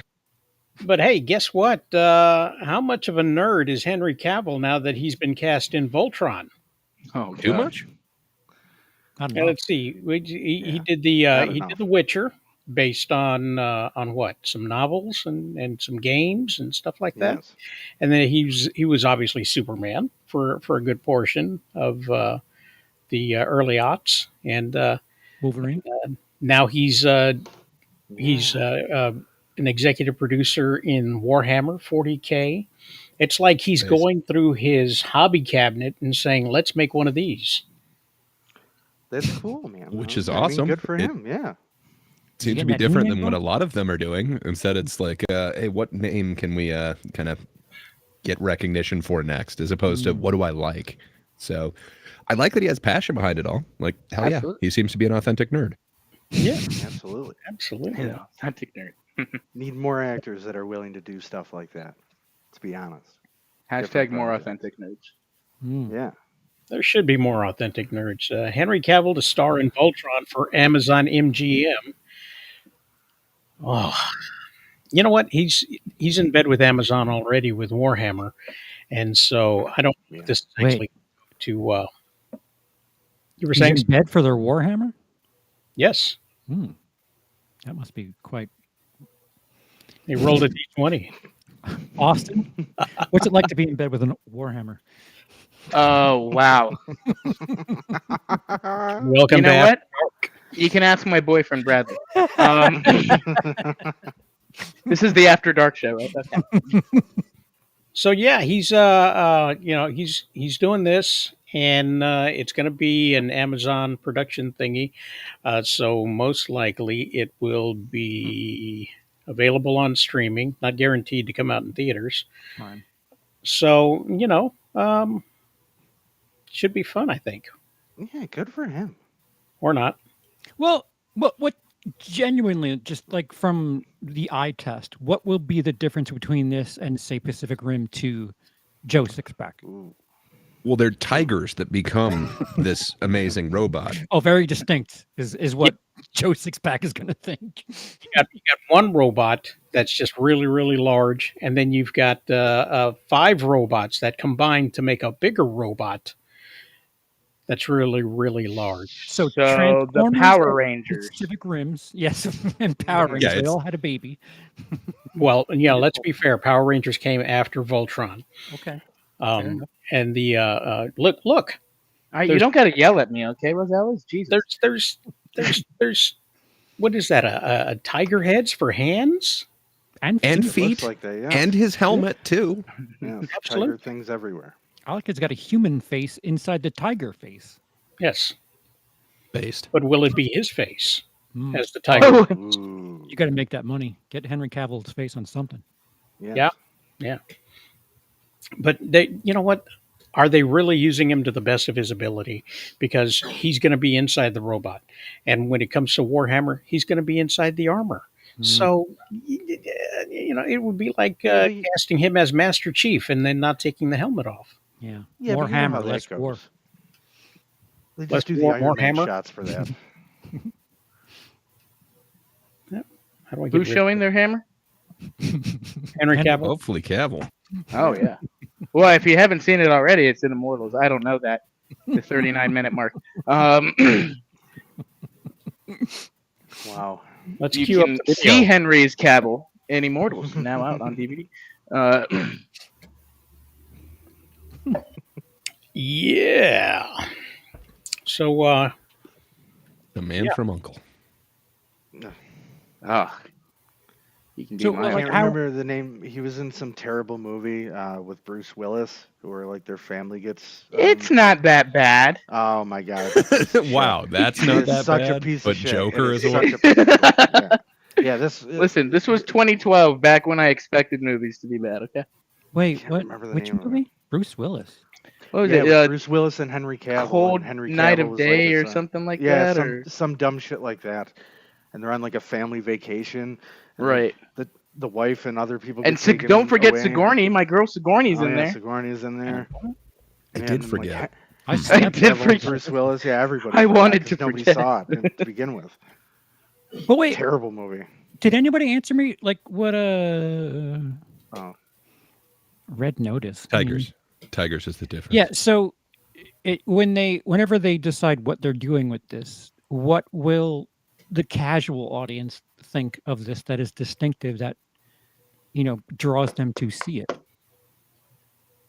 you will think Well, the filmmaker Cavill's Rawson name. Marshall, Thuber, made a lateral move from Netflix to Amazon. Mm-hmm. fair enough. And with a name like Thurber, yeah. So I don't know. I'm trying to think about it, but Voltron was around when I was like a kid. I know that there was a reboot not too long ago. Yeah, it looks like maybe 2011 or something like that. Yes. But you're right. It's been like 10 years since there's been something for them. So I don't know, man. But I guess there's always a Power Rangers. This is very similar to Power Rangers. Some argue that they stole Voltron's thing, that Voltron was kind of a in between whatever Transformers and Power Rangers, but prior to Power Rangers. But yeah, I don't know, man. I think the fact that you've got Cavill in this is going to get someone interested, but sure. I couldn't tell you why it's going to be that much different than like say Power Rangers right now, and I couldn't tell you if that's super big right now. Okay. So I don't know. Why does this kid look like he's staring at something that he shouldn't be? He is. I can't unsee that now. It is Yep, disturbing. it is. What's going on behind that camera? A red notice. But I think it was a little bit more global of a property. I know it was a lot bigger everywhere than some of those other ones. So Alright. hopefully Voltron does something, but I don't know. It always seemed like it was smaller than Transformers to me. Oh, what about I'm if not sure. so you have 5 mini robots that make the giant robot, right? Mhm. Can't you have 4 other pretty decent actors and actresses that might generate some buzz for whatever they do? Well, apparently they could only afford understudies. Oh, Tom Holland's understudy is who they got to be that kid. Was that the creepy eyes kid? Yes, he's Oh, the one who saw too much. I cannot see that. Huh. Poor kid. It's like Cole recommended the kid to watch a film.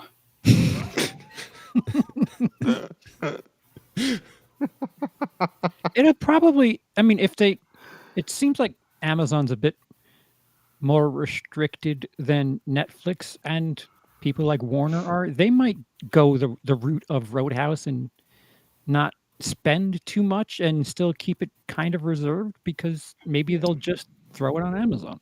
Or they could go the direction of the Lord of the Rings and just toss everybody's lunch money at it, Mhm. and Yep. raise the price again of free delivery. The free delivery costs more. Yes, Yep. yes. Now with commercials. Oh, well, okay. Oh, If that's how you want to be, sir, why don't you tell everybody? Not you. Hold on. Dang. This is a great impression. oh, Here sure. we go. Why don't you tell everybody where they can find you if they're looking for you and Yeah. your opinions? If you're looking for me, you can find me over at Borderland Studios. Do movie talk, politic talk, all that fun Movie stuff. what? Interviews. Movie what? Movie talk. Okay, talk. Movie talk. Okay. Talk tour. Yeah. So so yeah, you can find me over Borderland Studios. I'll be on the vodka stream tonight, having a couple drinks and discussing my latest short film and all the fun Green Lantern news and all that fun other DC stuff. Where can people find your short film? You'll be able to find that on my channel. We have a release date, October 20th. You'll be able to check that out. And we'll have some teasers and some more stuff up this week and everything. And yeah, if you're into Scream, then you might like what we got cooking here. Right on. All right. We want to Very smell what you nice. got cooking. Heck yeah. Well, thanks for having me on, guys. As always, we will talk to you a little bit later. Thanks for being showing here. up late. Appreciate it. Peace. Emphasis on late. Yes. I love how responsive this is. I mean, it just kind of flows and flows and flows. Spoiler warning. We're out of topics. So, Did you find out what the audio thing is? no, I have not. I'm going to have to look into it, probably from the other side. I pulled up the audio things. It says participant names. And I'm looking at the audio. I got echo cancellation, noise suppression. Maybe that's it. Maybe it thinks I'm noise. Oh, okay.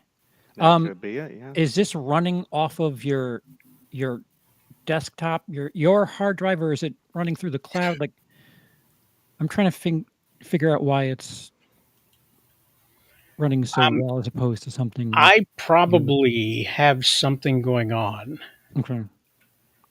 with. See, I installed this thing about 150 years ago called Voice Mod, and my microphones don't work unless I turn it on or delete the entire program, which I paid too much money for. So most likely I clicked something in here that's ramping me down when other things are happening. So I don't I don't run people over with my audio. It said the opposite's happening, so that's not good either. Oh, The yeah, I'm running feature's people called- over now. No, the opposite. No, the not at inverse all. is happening. Yeah. You're getting the trampled. audio ducking, if you have that in that program anywhere, that's might be what you're looking for. Oh, Ooh. power Audio bottom. ducking. Yeah, it's like ducking. Like a lot of times you use that in voiceover, like if you're going to do like promo or something, like that way the music kind of comes down when the voice comes in. So it's just called audio ducking. Ooh, Quack Ooh, quack. terminology. Yeah. Check out the big Learning brain the on lingo. Brad. Look for sounding. That might help too. Sounding. All I'm Yeah, Google sounding. I think you'll figure it out. Google sounding. I want to. Don't do that. Too late. It is the After Dark stream, but do not Google. I want it to be clear that I didn't say Google it. Wasn't me. Hang on while I go into private mode. Don't private after you look up sounding. The sounding. Let's see. Speakers. Input. Jack mic. Yeah, Jack That's Mike. what she said. I know him. Yeah. What about now? Is this better? No. Too loud? That's Was that awful. too That's much? like room noise central. No, it sounds like you're on an airplane. Just like comical, man. It was like a fast food drive-through, like horrible, busted, blown out speaker. 1833, drive around. We've got two Krabby Patty specials and some of that. We're out of the pineapple sauce, so we're just gonna give you some chocolate frosties. Is that okay? Is that okay? Perfect. Yes, that'll work. Fantastic. Okay. All right. I got a new toy now. I got a new toy. Can do something different. Cole says, is this something you do on your channel regularly now or more of a one-off thing? You should ring the bell to find out. presidential discounts? Sorry. Yes. Yeah, we can do this more often. Cole, you can join us if you like. Even if you don't like, you can join us. Begrudgingly join us. You can come in and set us straight, because we're on the we are also on the Rumble tonight. Yeah, Rumble. Let's get ready to rumble. The Rumble people. Yes. It's October, and every October, I don't know why I always rewatch one of the greatest shows that ever aired on television, which is The Wire. I gotta rewatch that every year in October. I don't know why. Oh, Omar, But I man, so love good. it. Oh man, that and then usually when I'm done with that, then I'll go and rewatch Boardwalk Empire again because that show as well just don't make them like that no more. No, I should finish it. I dropped off like the last season, and I don't know why. I just How never dare you. finished it. I've got to do that. Yeah, you have to get on there, man. Have any of you been watching The Penguin? Even You though know, we're you- like 3 episodes in. Yes. How do you very feel good. about that? I'm very impressed. I just wish they hired a Gandolfini type. He don't like it when pretty boys go bad. No, don't put your prosthetics on to look like an everyman or whatever. But yeah, it's an amazing performance. I'm really digging that show. Yeah, so am I. I what think she it's said. been it's been real good so far. Just 3 episodes in, but it's been really good. Well, you know what? He keeps screwing up. He's not really, making anything work at all. I thought at the end of this last one that he was going to be taking more agency in the development of his character as a kingpin. And then all hell falls loose, and he relies on somebody that he didn't even know was even going to come back to rescue him. And now everybody knows where he is and who he's at and what he's done. Yeah, And deep down, he knew. He knew the kid. yeah, he knew. And look, I'm actually I don't mind that kid. Like I usually hate kids in shows and in movies because I always hate kids. usually they're just fucking Oh, in terrible. shows. Right. Yeah, well, even outside of that, even in real life, they're fucking horrible. But like, he's not annoying. He doesn't like bring the character down. He's not just like doing dumb shit to just like do dumb shit, or like because the story needs him to be a fucking idiot, which is amazing. So it's very refreshing to like be able to watch and see like a development of a character who is a kid but isn't just annoying me for the entire fucking run of the show. So good on them for that. A little late. Where's Alice? And it's so much better than you know, the whatever that movie or show was, How I Met Your Mother. Just Yes. wow, so much better. It's the same actress, the mother. Oh, a mother. How I Met Your Yeah. Mother. Now let me ask you, Gray, does the fact that they're just swearing up a storm in the TV show, does that like throw you off at all about it? Or, you know, because like obviously you'll never hear any of this language in, you know, the Batman Part 2, but Yeah, No, I does it dig need it. more music? This is. I could use more music in it. Yeah, like if they just broke out into song every once in a while when they had trouble expressing themselves, you know, it'd be that much better for me. But that, you know, held aside. No, I love the swearing, man. I say, you know, the more the fucking merrier. I enjoy it. I understand this is the criminal element. Perhaps Batman is above it, and we won't see that in the Batman Part 2 in whatever 2028 or whenever the hell they're doing it whenever now. the fuck that's coming. But you know, I it works for me. I'm totally cool with the criminal element acting like the criminal element. I think they would swear in real life. Gray, did we Absolutely. discuss the sexual encounter from Joker 2 as far as the Sort of. There's a couple of them. Are you talking about the somewhat consensual one or the? no, right. No, the one where him and Lee first Yes. say how do you do, and it's not done to music, where I feel like if you're going to make a musical where his feelings are musically put, that is a bit of an awkward thing to not do by having They've his just first- done a dance routine and then smoked a cigarette afterwards. like if you're going to have this musical aspect, this gimmick to hit whenever he feels something, it's going to be via song.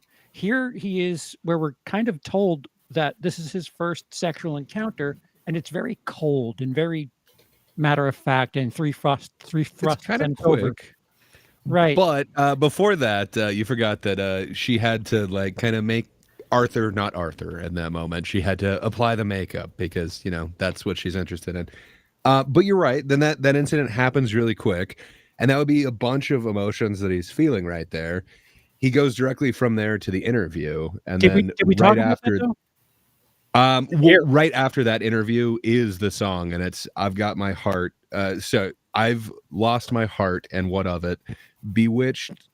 I can't remember the other lyrics in it, but he is talking about that. Like that is what leads him to thinking that he's in love with Lee. I need to listen But again.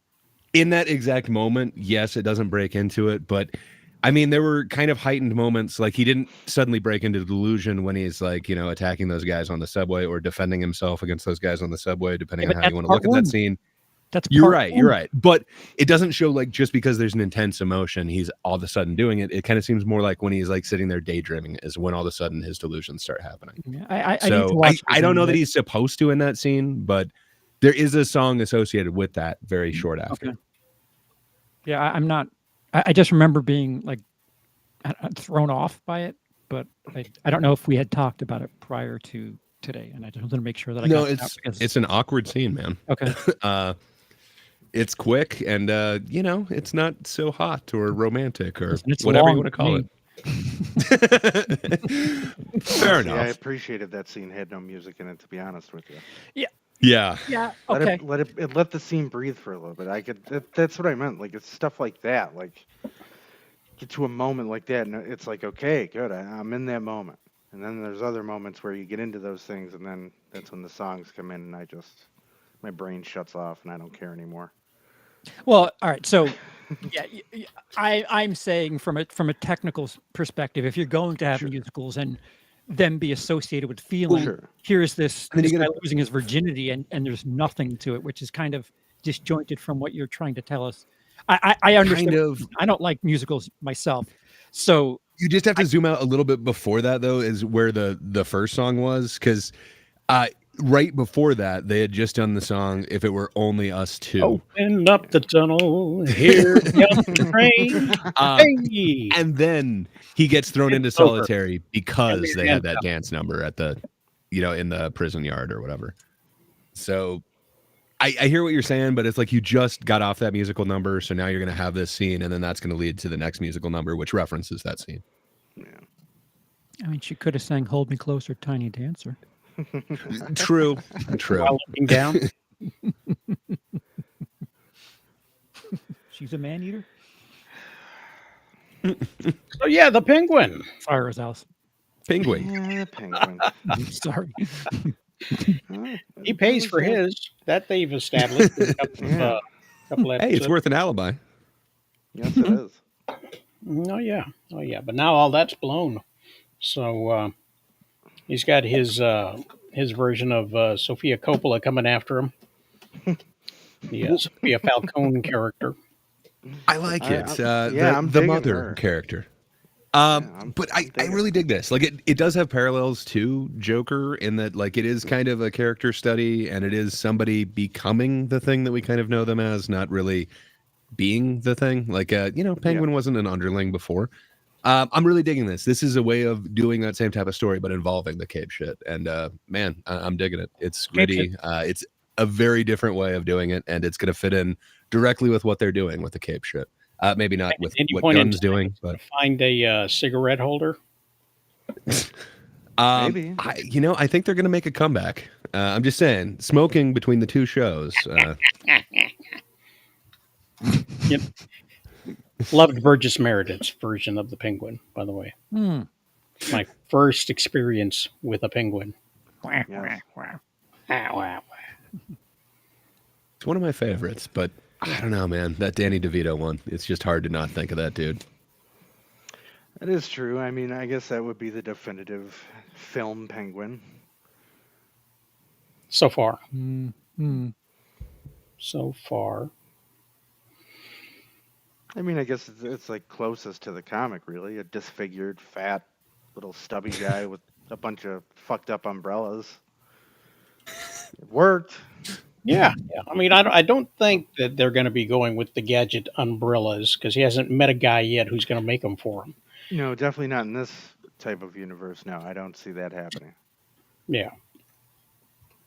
Well, he kind of walks with a limp. I could see him adopting a cane of sorts, perhaps an umbrella. It's So- a weather cane. I don't know if you guys said, but does this run parallel to Batman prior to after? This goes right. It's after just the after first the movie, events yeah. of it. But Yeah. it is supposed to In tie between. in directly to the Batman's universe. Yeah. And I'm hearing that that he's not going to be interested in doing a second season of this, but will be willing to return for a film. Oh, Uh, and they'll make a musical, and everybody will hate it, and they'll make the Finally. same mistake. A $200 million penguin musical. Oh my god! Yeah. So It's Warner. Just keep going to this well, huh? Until eventually we get a pail full of water, maybe. Until someone loses their job, I feel like this is what Warner will do. mhm. Zaslav. Jesus. You know what? I think before Zaslav loses his job, he's going to sell DC outright. Do it already. Boy, he Like- can't. He cannot. He cannot Right. I don't know sell who- any who would assets. he sell it He's to? limited to what he can do with the assets that he obtained in the merger. So he's not allowed to liquidate anything. That's How- part of the deal. Until when? 26. So what the hell is he making content for? What doesn't make any sense. Because he needs to show that those IPs are worth something. If he's going to sell them, he's not going to just sit on them. Can't he you won't get argue? $1. Can't you argue that he's actually doing more harm than good by doing stuff like this? Some people Yes. will, some people won't. But now you have added more stuff to it by the time it goes to sell than you have than if you just left it alone and sat on it. I don't know why they would want to sell though. That would be. I think that would be like that's. I mean, Yeah. aside from those IPs, what else does Warner 50 Brothers really have? $1 billion in debt, I think, is probably the best reason to sell stuff. If I Um, inherit a 1969 Corvette, and instead of just keeping it in the garage and selling it in 5 years, I drive it around and wrap it around a tree.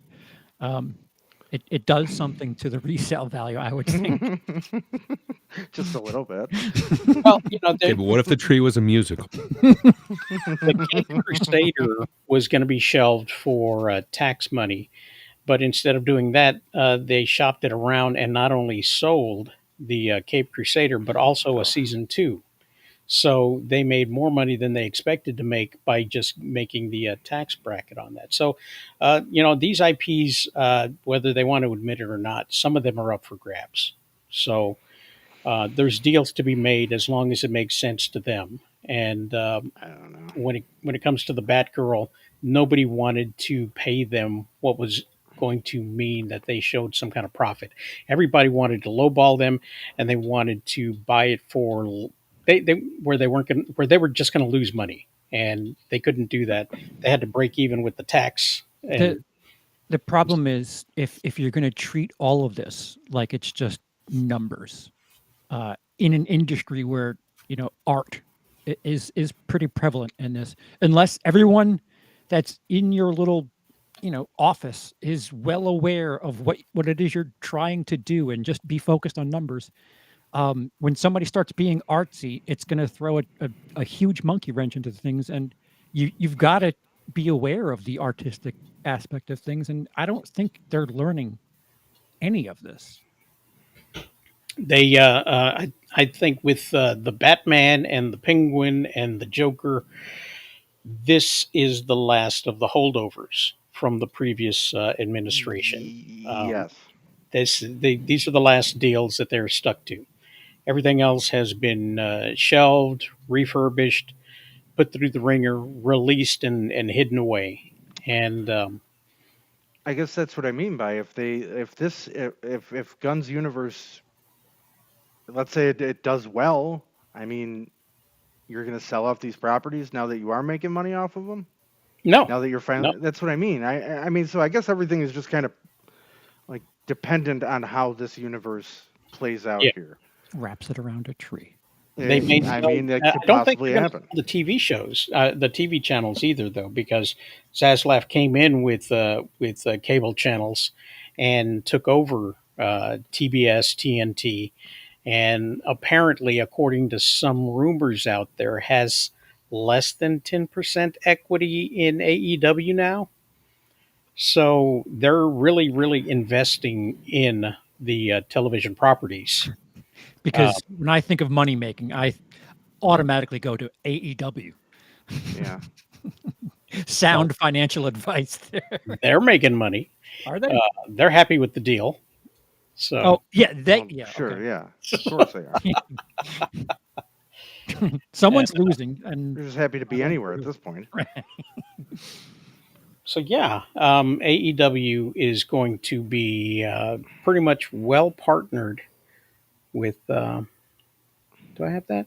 I have that. I don't I think mean, it's just surprising to me that, because if I'm correct, and I could be wrong, but I mean, Warner Brothers at this point, as far as did they not buy all the rights up from like New Line and stuff like that? Does Warner Brothers not own the rights to Nightmare on Elm Street as well as the Yes. Friday the 13th? they don't. They don't own Friday the 13th. They do. But they do own own the Jason character. New Line. No. Okay, so So they had license to both Friday the 13th and the Jason character. Those split recently yes, in a courtroom. The Jason character is a hold of the writer, and the Friday the 13th title is property of the Sean S. Cunningham, okay. who probably will either go back to either Warner, New Line, or Paramount, which that's kind of out in the open. But as far as Nightmare on Elm Street is concerned, yes, it's Warner. And what's Surprised none of taking? What yeah, you saying? We could just get exactly. Jason verse whoever movies now. I More know, of them. well, I mean, I horror think if movies some- usually do good, and they have these big properties. Why are they not doing anything with them? Because they're dumb. Thank you. They don't want to be the initial investors in this. One of the things that Zaslav does with his TV channels and like Discovery and stuff like that are co-productions out of Canada, which means that the Canadian government has supplied money to the producers in Canada to produce films for Canadian television or TV shows for Canadian television, and then Warner Brothers comes in and subsidizes that so that they have the streaming rights in the United States to go on their cable channels and things like that. So they're paying far less than if they actually produce the items themselves. And what they probably want to have done is on some of these IPs, like say the Jason one, or the Friday the 13th, or what's the one I'm thinking of that I just Nightmare on Elm like Street. that? Nightmare on Elm Street, yeah, is for somebody to come in and say, hey, yes, we would like to make this film. And they'll be like, okay, we're going to license it to you and take partial credit for producing the film, but you're going to pay us for the rights to make this movie, and then we'll distribute it for you. And then we'll take a bunch of the distribution funds off the back end before anybody else gets paid. It seems like A24 is doing that. Granted, they're not dumping hundreds of millions of dollars into things, but they're doing it. And, you know, they're being contained with 5, 10, 15, 20 million dollar properties, but they're Yeah. they're building themselves on that format. Yeah. And- And I think you could do that easily with a Jason or a Freddy property. Oh, sure. Easily. Like it doesn't need much. I mean, I don't think you need to go the route like of, you know, going like the Halloween routes, but I mean you could do something. Jason Those movies versus kinda- Bateman. Sure. We could Yeah. do that. Warner I mean, that's should what I'm just saying. reduced to be a larger budget version of New Line, and you can make Nightmare on Elm Street for $15 million, and it will make that Absolutely. money back. Like go back to square one and just be a glorified I don't know, indie B-movie house for a studio. little bit. Yeah.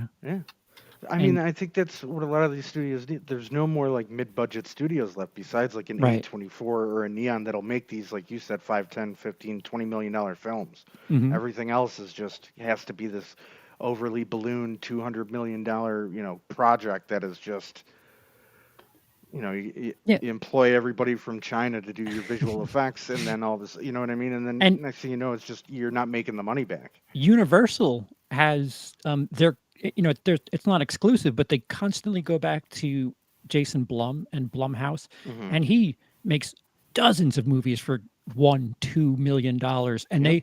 they'll distribute all of them. They're not going to always hit, but once they get that one hit, it's, you know, it's Yeah. like getting blackjack, and they're like, oh, this 10 million turned it to 50. Nice. Not Exactly. just movies now. He also just made a cake show, like Killer Cakes, hosted by Matthew Lillard. Okay. Yeah. Yeah, that guy will I do like anything, cake. really. And apparently somebody hired a black man. Oh yeah, that's right. We did. We got a Black Green Lantern. We got our Jon Stewart was cast. Great casting, by the way. I Yeah, like yeah. I Baby. hear he's not dark enough is the argument nowadays. Oh God, he's fine. He's more than dark enough, and he sounds great. He's going to be a very good. I think it's a perfect casting. Perfect. It's the one thing I will say That's- about Gunn right now is they're taking their time with this stuff, casting people accordingly, waiting for scripts to be done before doing anything, making sure they're good. That's the one good thing so far. It seems Oh, like the way that they're movies are doing. supposed to be made. That's comfortable. Yes, exactly, Charles. Yeah, he's going back old school, way old school. None of this, let's just sign people up and we'll write the script as we're filming bullshit. We'll figure it out during the last week. Yeah. Jesus. I hear you're in post production. We're still writing the script. Yeah. We got the toys made already, but the movie isn't even shot yet. Hollywood. We got a release. We've already negotiated the Happy Meals. That's where we are in movie world Yeah, right now. they stay editing right up until the last minute and deliver the hard drives via overnight shipping. You know, the deliverables. Yeah. They just these big people with the money, they always get lucky somehow because they're not advancing the cause at all. Usually it's some filmmaker that has a little bit of insight into what would make money. And like George Lucas, like nobody thought to give him licensing towards toys, and that's what he wanted from Fox when way back when Star Wars just erupted, and that's how he got rich was his toy licensing. Yes. Yeah, he took that instead of an excessive key, Right. excessive payment. They're like, well, you don't have to pay me as much. You can pay me scale as long as I get the rights Yeah. to the toys. And they were like, okay, sure, yeah, those are working out real well. All them 2001 toys are just flying off the shelf. you know that board game for Jaws really hit the spot back there. So yes, Yeah. you can have that. They just like chase these trends without understanding them. Like 3D, when Avatar came out, everything's got to be 3D. Why? Oh God. Why don't you figure out why instead of just doing it because money? Why does it Not only make that, money? they were converting movies to 3D that weren't even Yes. shot for 3D. Yes. Hey there, sir. Good to see you. Like not even a gimmick shot in the whole movie of somebody throwing a stick at the screen or nothing. Just the movie's just in 3D. Here you go. Like Didn't why? they do like the Clash of the Titans movie like backwards 3D? Wasn't it like not shot in 3D but then made 3D? Yeah. Yeah. They do something called they use something called a depth map, where the computer analyzes what's on the screen, and it makes this sort of mask that's black and white. And the closer that it's supposed to be, the whiter it's going to be. The further back it is, the darker it is. And then they use that and a computer and some sort of weird sciencey program to superimpose the film onto the depth map in 3D and then render it out stereoscopically so that the camera sees, you got two cameras seeing two different versions of the same thing. Yeah. I guess to be 3D. the main reason, or just the heart of what I'm saying, is whenever something revolutionizes the industry, it's never the people with the money that are doing it. It's never them. No. I mean, do you think that could happen now, though, Charles? Do you think we could ever, like, in this day and age, without, like, obviously we get these billion-dollar movies that make $1 billion, but do you ever think there would be, like, another phenomenon that could come, like, out of, like, Star Wars, where a movie hits like that so well that it's just an absolute craze for toys and merchandising and stuff like that, where I it's think just people are nuts over it for, like, the next 30 years? I think what you need to do is have something like Paul Levesque for WWE. I mean, like, he knows both ends. I mean, he's spent much more of his time in the last 10 years. That's what I've heard. But I've not heard that. I'm lying. well, no matter what you feel about him and his ties, what he did for NXT was quite admirable. Yes. I'm not saying a one for one, like a complete parallel, but someone who's been on both sides, maybe like like a George Clooney or just someone who's got the money and can, play both sides, yet still has some sort of interest in capitalizing on both ends of filmmaking. Like Tom maybe? Cruise? Like you're saying Yes, Tom yes, Cruise should yes. step up? Like that So guy. Tom Cruise, whenever he does, I mean, this guy's gonna kill himself one of these times when he makes one of Yes. these movies and jumps off a bridge or something for a good shot. Like that guy, yeah, I would jump behind him for the sake of that project, because he's like, yep, I'll do it. Give me the camera, I'll do it. And not like that's Well, then maybe Paramount is in good hands. sure. I mean, how much longer is he around though? They don't make a whole lot. They haven't been making any good deals. Speaking of not knowing how to do business in the entertainment business, big business, not knowing what to do, Paramount has made a bunch of lousy deals in the same sort of vein as Zaslav with his Canadian production kind of thing. Mm-hmm. They made a deal with a guy who's in charge of Star Trek, so that he could make the Star Trek TV shows. Okay. And they would partially fund what he did. Not even in the greatest sense. He's going to have to fund the bulk of it.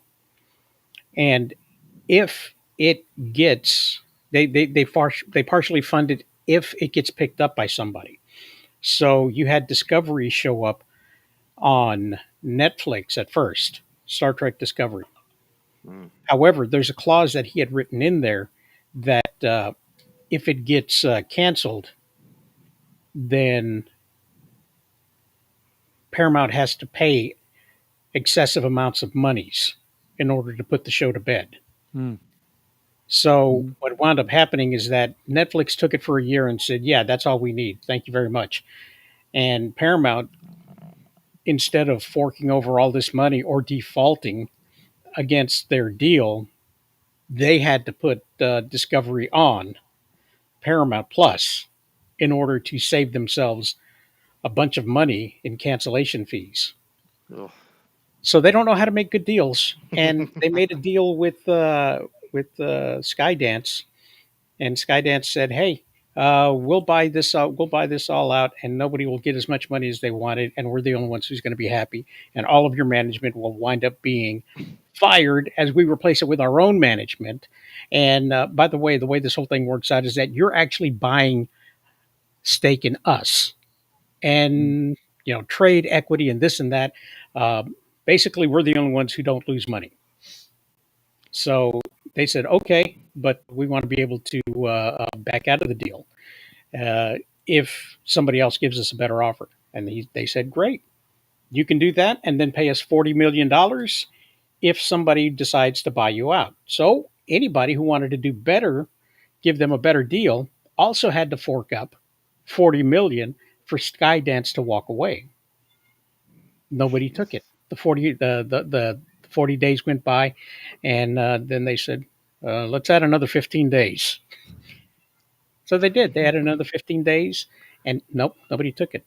So I think Bob used the best possible example with Tom Cruise because, I mean, you think about Tom Cruise in pop culture. What is he mocked for more than anything? His height. Scientology. His religious beliefs. I guess his height, sure. But how often with the amount of executive producer work that he has, where he has a lot of say in what gets put out there, how often do you hear about Scientology in his films? He's not putting his Money where his mouth is. He messaging didn't make ahead of- Battlefield Earth. No, he did not. No. Right. So yeah, that's John Travolta. So he knows how to make money without putting his own interests first. So that's probably the best type of example to, make something while understanding both ends of how to succeed. So Yes. they're in the right hands if they just look inward and say, all right, Mhm. Tom, what do we do?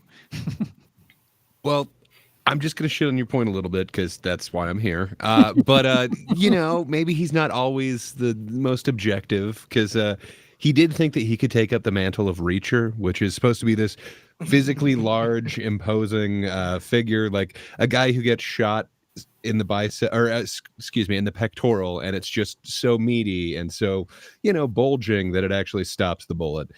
Tom Cruise is supposed to be that guy, the kind of guy that if he just walks in the room, it intimidates you due to his sheer size.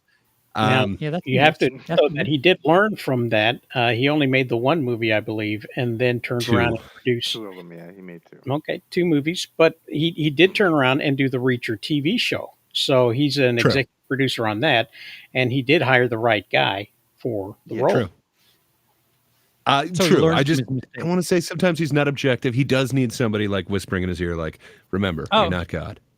Yeah, that's fair. Unlike the 80s guys like Sylvester Stallone or Arnold Schwarzenegger is probably 2 names I would think of to what you described. But Sly just keeps going back to like Rambo and Rocky. It's like, dude, That's all Yeah. he's it's got. over. What was that? Well, he didn't get the message if it is over. That's for sure. It ain't Yeah. over till it's over. Like he's never gonna finish. Like Do- that do guy's gonna go Expendables. till he drops dead on set. Yeah, do Expendables. Don't worry about Rocky so much. The Writers Association this week has decided not to tell its union members not to work with the company that produces the Expendables. That was something interesting I saw. What? I don't know what that's all about. I haven't looked into it. It may have Is it something to Millennium do. Pictures? Yes, Millennium Pictures. They don't want anybody working who's in the union to work with Millennium Pictures. Hmm. So Wonder what Puzzling. they did. Wonder if they they've dabbled in probably the use AI. AI. Oh. Ooh. I mean, think about it. How would you make a Stallone movie? I might dabble in AI, like, hey, ChatGPT, give me like 5 Stallone premises. Go. Hey, I've got this Absolutely. AI. great- Take my best films, AI, and write me a script where it's going to be a good one that makes money. Yeah, and it spits out "Stop or my mom will shoot too." ChatGPT, write me a movie that would make Sly Stallone relevant right now. Thanks. It's I mean, disgusting, that kind of boy. I don't think I could disgusting. not see Tom Cruise becoming a studio head at some point in time. I mean, he can't act forever and can't keep jumping off of cliffs. But Did you say at some Nazi? point, yes, I heard Nazi. he's gonna Wow, become a Bob. Nazi. Wow. But yeah, at least like for like a bridge to the next generation, what a great trial run or something. I feel Yeah. like. I mean, I think he's the perfect person for it because he still cares about the art form of filmmaking so Right. much. And he's you done know, like indie art house things like Magnolia, where Yes. he's done these things, Vanilla Sky, that they're not exactly all big budget things. There's things there that like he still has some respect for. Are we still talking about Stallone? Because I thought he did Rhinestone. So he too Artsy. has respect for the art and Stop or My Yeah. Mama Shoot, Yes, Yeah. Tango and Cash. Al's I mean, weird. he did go My back and workplace, recut there's a Rocky TV. 4. I swear I've seen all Al commercials. Did you see that cut version of Rocky 4? I did see the recut version It's of Rocky bad. 4. It's very bad. Without the robot? Without it still doesn't help. Like Happy the birthday, Paulie. scenes he adds and like the different like cuts that he uses of scenes is just it was just a complete I don't know why he did it. Complete He waste. makes Should've the just left fight it the way it scene, was. which was so fluid. He like puts like this just it just makes it longer and stranger, which Yes. you touched the wrong parts, buddy. Yeah. He was really bored during COVID apparently. Longer and Stranger can be good though. Like I don't know, and They Live. Like that fight scene is so long, but it's so awesome. I It just is love awesome. That's I'm just still one worried of my about favorite fight That he scenes. in a touched the movie. wrong parts. What's Al? Al's weird? it. Al's Yeah, Weird Al. No, AI. it's Weird Al, not Al's weird. Speaking of that, Weird Al anybody was ever at see the workplace? UHF? That's a great movie. That's why I hate AI. You got to do A.I, otherwise it looks like Al. Damn. Yeah, Al I thought didn't know. it's getting hard because there used to be a place called Al's Formal Wear, and now it looks like AI's Formal Wear. So, just, hey, topic, if you want to join in, give your fingers a break, start talking. You're more than welcome to join us.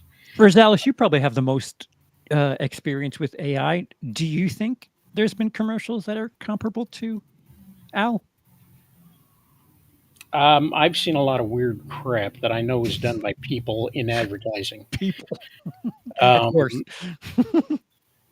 But There's a couple of really cool Asian ones that are like for sure legit commercials. Like there's one for like this yogurt drink and one for I can't remember what tea, but they're really cool. But I'm not sure if we do it here. we don't condone violence. Quit plugging Mike. So. Oh, is this an anti-union stance here? I The believe AI thing? yes. That was one of their talking points during the whole strike thing was the introduction of AI and the fact that they didn't want anybody other than union members using AI. So as the night crowns on and I become Alex Jones, yeah, They want the union members to use AI and not just some random producer or PA to spit out a bunch of AI nonsense. It needs to come from union people. They need to pay dues. So that's That's what. better than an AI Alex Jones right there. That was awesome, man. Yeah, very Thank you. good. Thank you. I'm here all week. I feel like commercials would be Enjoy like the fish. actually that would be the spot to use AI in. Honestly, if you're gonna AI use AI is for anything, just pump me out some stupid commercials. Because who gives a shit anyways about what a commercial is nowadays anymore? you're going to wind up seeing AI in commercials where it's just some random crap that has nothing to do with, like Axe body spray or something like that. And it's going to be like a guy who's like working with a hoe in the garden, and then it turns into an alligator, and he jumps on the alligator, and the Sure. alligator turns into a rocket and takes off into space, and it'll just this sort of AI nightmarish vision Which is of just what amazing. reality is supposed to look like, See, and then it'd be like a big old Axe bottle spray or I might duck actually pepper. watch the commercial if it was like that. To be That's honest, what I'm saying. That's what I'm saying. There's, that's what they I've should. seen them on YouTube, but I don't think they're for like legit real companies. Like I doubt they were union ones. But it seems like an awesome application. Like, would they really be that upset if you used it to augment some of the visuals that you already have, like to put your actors into it? I don't know. It seems like right now they have an issue with it. So my guess is that they're using Expendables as a way of getting eyes on the issue. Um, I mean, those scripts could have been written by AI for sure.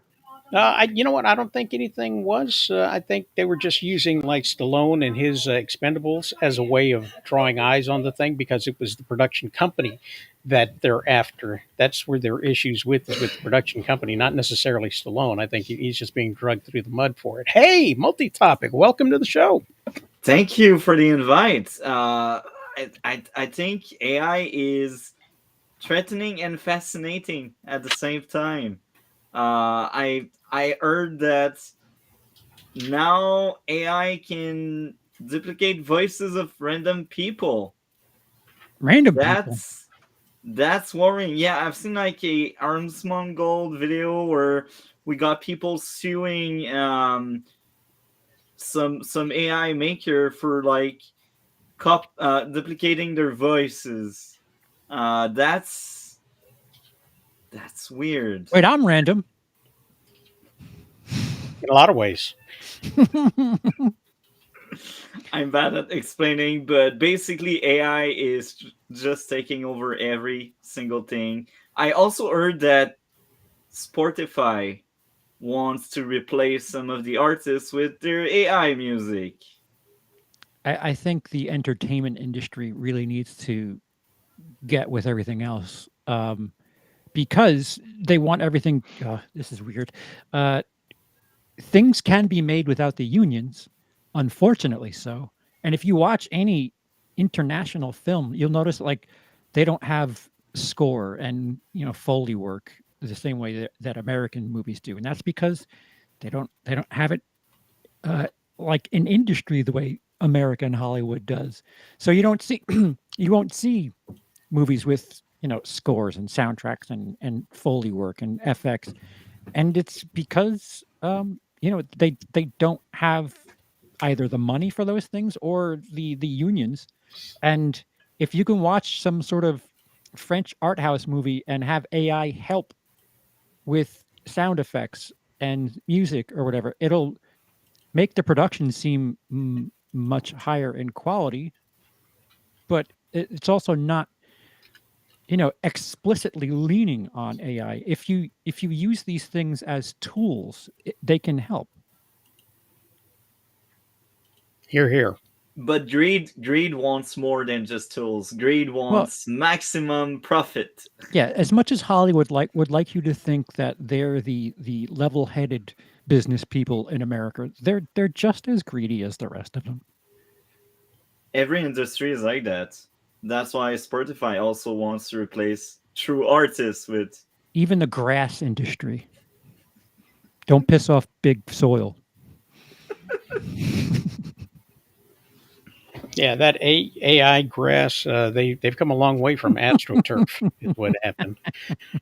Um, one of the things Spotify has done is they're being sued because apparently they've been underpaying their artists as well, and they recently sued somebody who apparently gamed the system by buying bots and artificially pumping Whoa. up his music that he had created with AI, like thousands of songs. Good for him. And he wound up gaming the That's awesome. system. And I think the police are after him actually for racketeering because Spotify and the music industry have called on their God. buddies No, to go no, after get wrecked. I No. can bet someone was jealous. He's like, I wasn't the first one to do it. So if I have a computer make songs for other computers to listen to, and it turns out to be popular, I'm just smart. Yeah. You would think that. But apparently there's some racketeering laws involved No. with Wow. No. if you're paying the robots to listen to your music. And But you can pay robots to make the music? you can pay robots to make the music. You just can't pay robots to listen to the music because then the algorithm is wrong. And it's no longer popular. Algorithm. But Yes. but why is it wrong? Like it's still something that watches and listen. You know, it's Because they're not making money off of it. Yeah. Somebody else is. I'm old enough to remember when what was it? Napster came out, and the Mhm. music industry was like, "Oh my God, we can't Yep. do this." And then like Apple Music, 99 cents a song. That was kind of a big deal. Like, Yeah. see, we can do the digital thing and still make money. And here we are, 20 years Yeah. later, and That they're turned still. Metallica into assholes for like 10 years. Everybody was You know what? pissed at Turns out if we charge 99 cents, we don't have to pay the musicians that much. That's what happened there. So yeah, God, Napster. I remember Napster. Napster and then LimeWire came out after Napster when Napster went away. that's big. There we go. And That's then much better. LimeWire was just a hub for viruses. Oh yeah, my computer chugged Yeah. just to open Notepad. By the way, I know Gray is aware of that, but I don't know if you guys are as well. They are artificial intelligence girlfriend and boyfriend now. Have they made kids? Why should Based. Gray know more about it than the rest of us? Yeah. Because we covered that on our podcast like a few months ago. But people are getting virtual girlfriend and boyfriend. That's a uprising trend. Do you have a link to share with anybody? It might be promo time. No? Okay. Oh, sorry. That's okay. Like you were asking, so Yeah. You know, as long as they're not doing it in movie theaters, I guess it's fine. Multi wants, robot dating to be equal. That's clear. Yeah, why can't his AI sit in your theater, Rosales? Why? yeah, Like, do we have a Her situation going on here? Like, is this No, like that Joaquin Phoenix type movie? More Joaquin Phoenix. Oh, all right. What I'm pretty sure that eventually the AI girlfriend will have at least some kind of standard, Well, given what's being delivered to the AIs. Well, I mean, with that in mind, I mean, I don't know if anybody saw yesterday, but Elon unveiled like fucking iRobot robots that are going to be sold as companions for people, and he thinks that's going to be like the one of the biggest products ever. He's saying. Does he? He does. I mean, that's He's kind of so cool.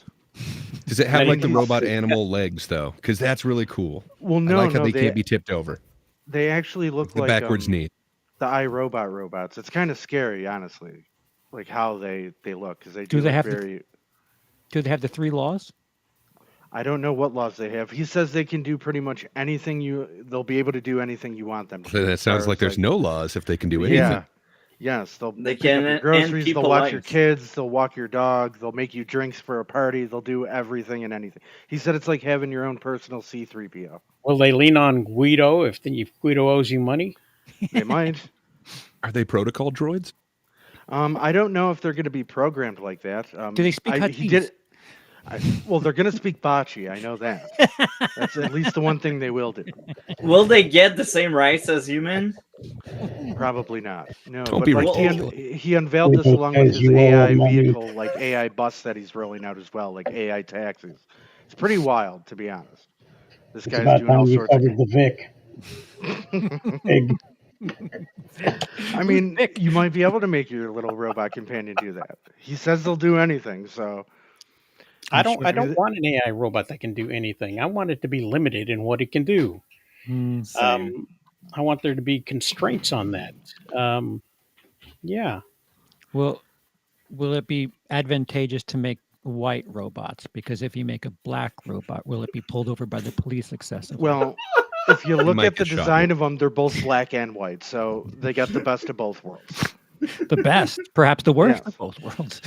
Well, only for one half. Anyways. Discriminating against robots. I'm sorry, officer. It is against my programming. But like I said, it is just weird because if you have seen the movie iRobot, like the bus that he made, like the taxi bus that he made, looks literally like the vehicle that drops off the. It's kind of weird that he's modeling them after that, but it is. It's a total Will Smith moment. Dude, Elon is such a dude, bro. He's out there, man. He's doing all sorts of wacky, crazy shit, and it's crazy. I Yeah. hope I live long enough to see these things out in the wild because I think it would actually be kind of cool. Like it kind of would. You know what I mean? Like we're heading towards like this is what we need to evolve towards. You know what I mean? People shouldn't be doing like these mundane tasks. We need to be using AI in an advantageous way for people to express more creativity and have more time. I don't know what that was. Was that me? It I don't definitely know. wasn't me. Hopefully Somebody it just shit wasn't their me. pants on Mike. I'm gonna say you did it, Bob. I have arrived. Oh, Oh, it was Rosales. Oh, That's okay. creepy. Rosales comic CEO. But I yeah, got that's what toys. I got toys. That was awesome. that's what I think we need. We need to be aspiring towards. You know, Yeah, we but don't need like, to be having people do dangerous things when you can have a robot do it. right. But Elon just thinks of cool sci-fi shit. What he doesn't think of is how we're going to pay for things and what are people going to do when they don't have their jobs because robots take them. Doesn't matter. It's already starting. Doesn't matter. Cool There, shit. there are so many don't places understand. where they take everybody out tomorrow. the cashier, the people behind the counter that count money. Yeah, but See, this I is mean, beyond that. This is a Yeah. robot. Okay, this robot can be Bitcoin mining at the same time that it's taking your order. It will pay for itself. You don't I'm understand. sorry, ma'am. That product is no longer on sale. The coupon is invalid. You will have to pay full price. Thank you for coming to Walmart. My robot can perform multiple duties at once and also be an MLM robot.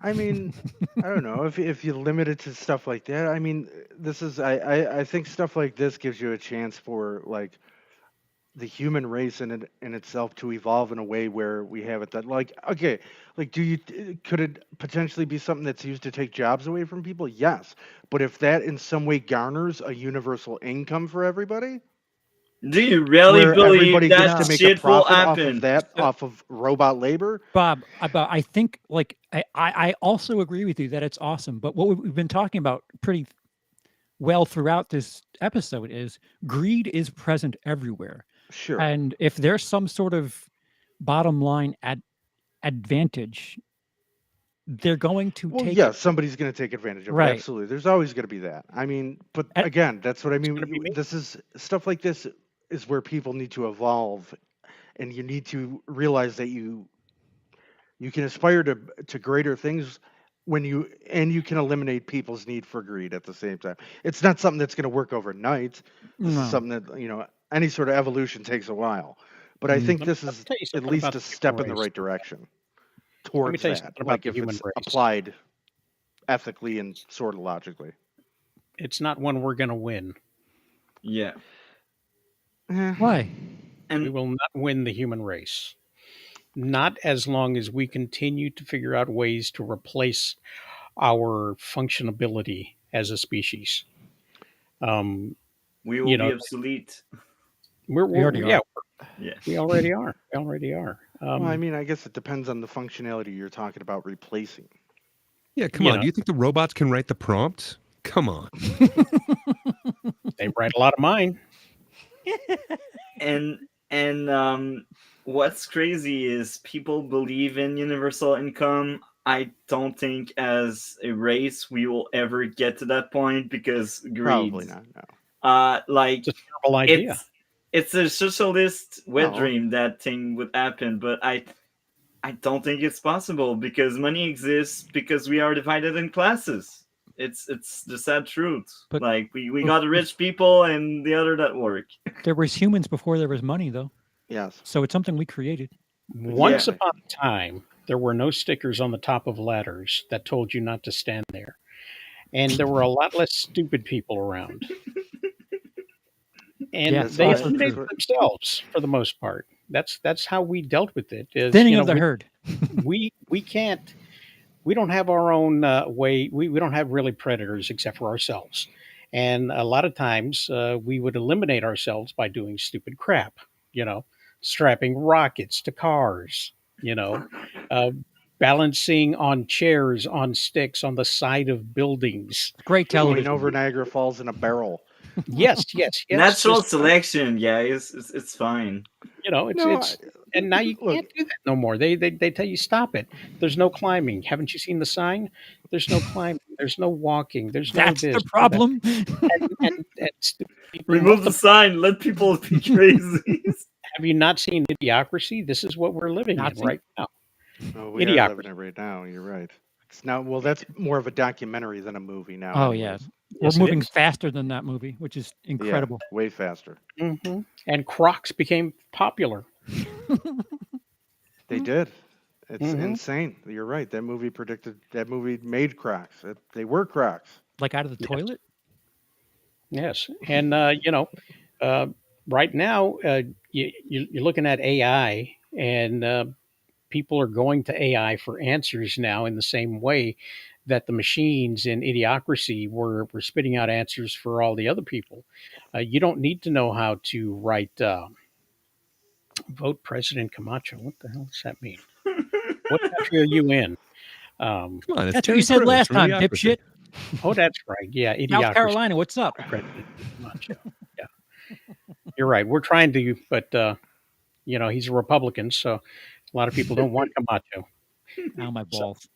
Great show. I think they should have an arm wrestling contest, and that'll be that. Yeah. So anyway, what was I saying? I don't know. Oh Idiocracy. yeah, people are looking at the Idiocracy AI. same kind of answers. We're not getting them in little printout receipts, but we're still getting the answers from the machines for the problems that we have. How many times have you seen somebody go like, you know what, you really need to stop looking at WebMD and go to a real doctor because you're not going to fix yourself. You idiot. But So I know, but listen, I Resurrection, can I have mean- some sort of optimism here. Like I said, in my perfect vision of the world, AI and stuff like that, that's what it would be used for. To free up people to be more creative, to learn more things, to travel more, to be able to live life rather than be a slave to it. Or to You be know? more lazy. I'm sorry, but I don't this is think all that would. I humans don't think are. that would breed. No, I mean, I don't think Give it would. personal You're gonna income. have lazy people, but I don't think it So- would breed laziness. so one out. Bob's talking about Star Trek and Multi's talking about Wally.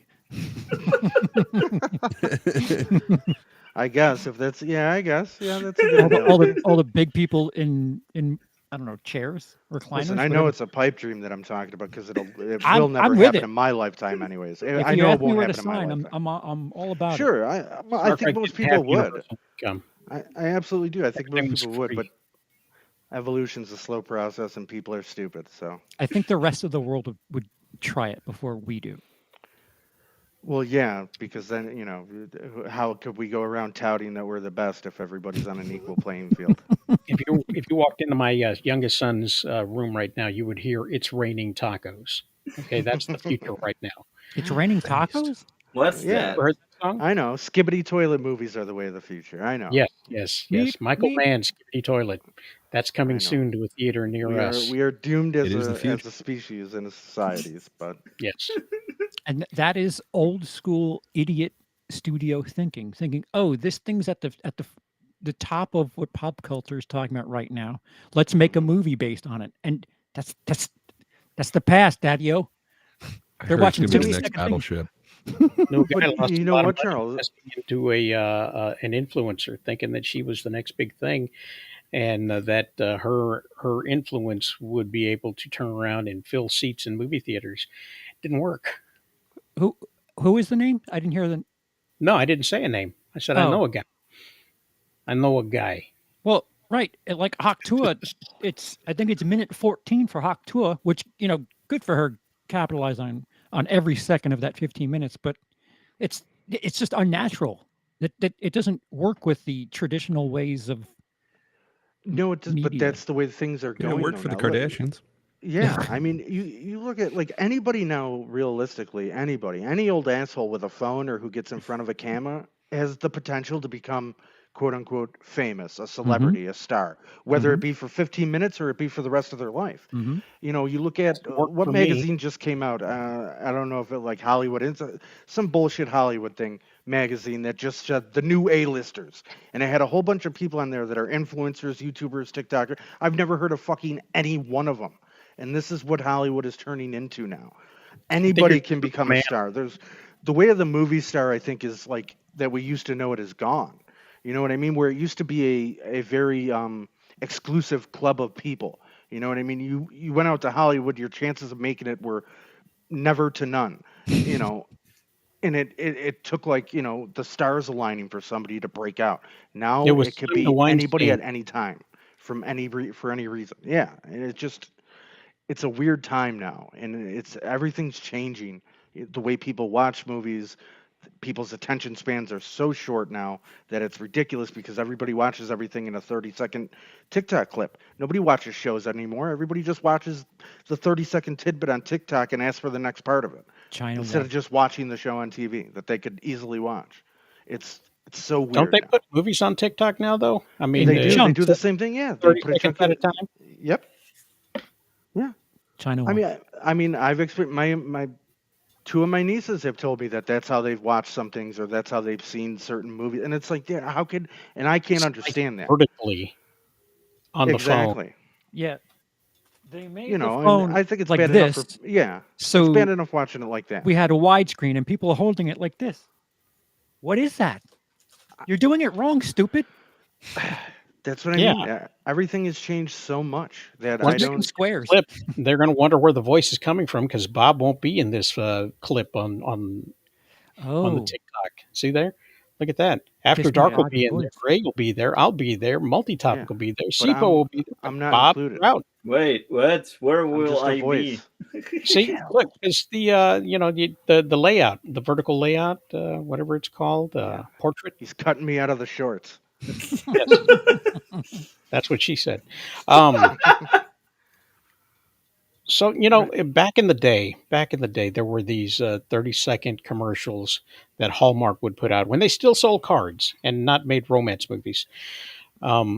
That would tug at your heartstrings every Christmas season, and that to me. I tried to use that as a way of learning how to make short films because if you can tug at somebody's heartstrings in 30 seconds or less, then you can make something that's worth something that isn't just a scene to let people know, okay, trying to make a beer movie. And so we just did the first 10 minutes of Act One, which tells you absolutely nothing about the whole thing. No, tell your story in 30 seconds. You can make somebody cry.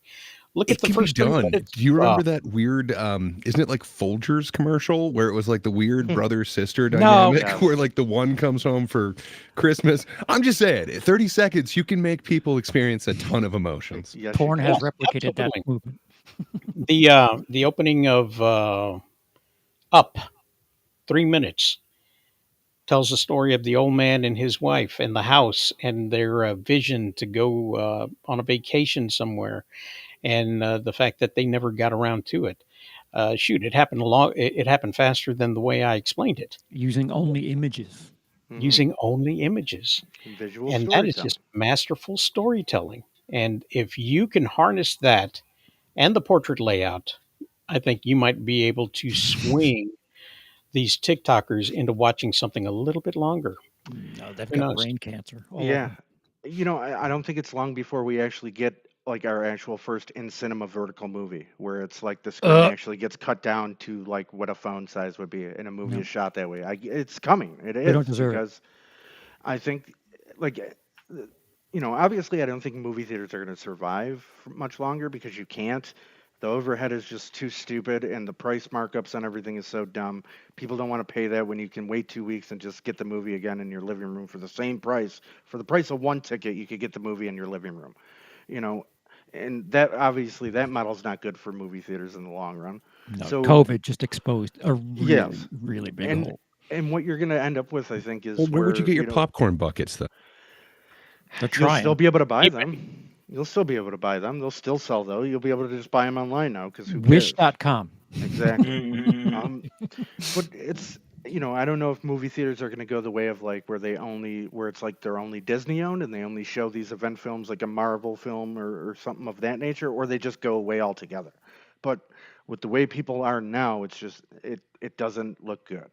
It doesn't look good for any of this because eventually, like Charles is saying, these idiot heads of studios who think they know what pop culture is are going to start riding this wave and really curtailing movies and everything towards that 30-second audience who just only look I at their mean, phones.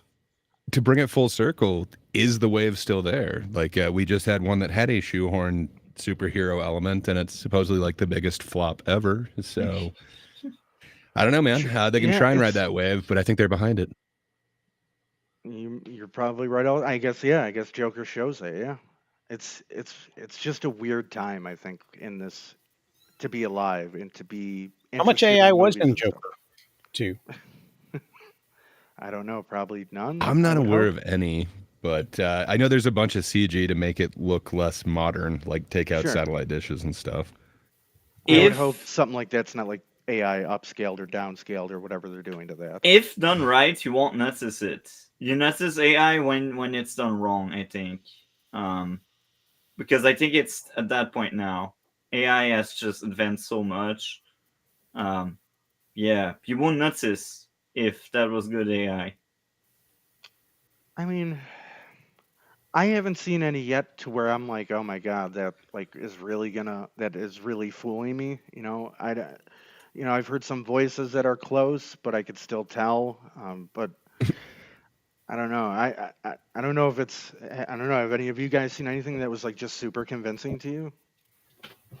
Yeah. Like, I know No. people have been fooled, but I mean, Look at that picture. Like that looks so photoshopped and like fake. Like it doesn't look like those guys are actually all standing there in a line to yeah, me. yeah.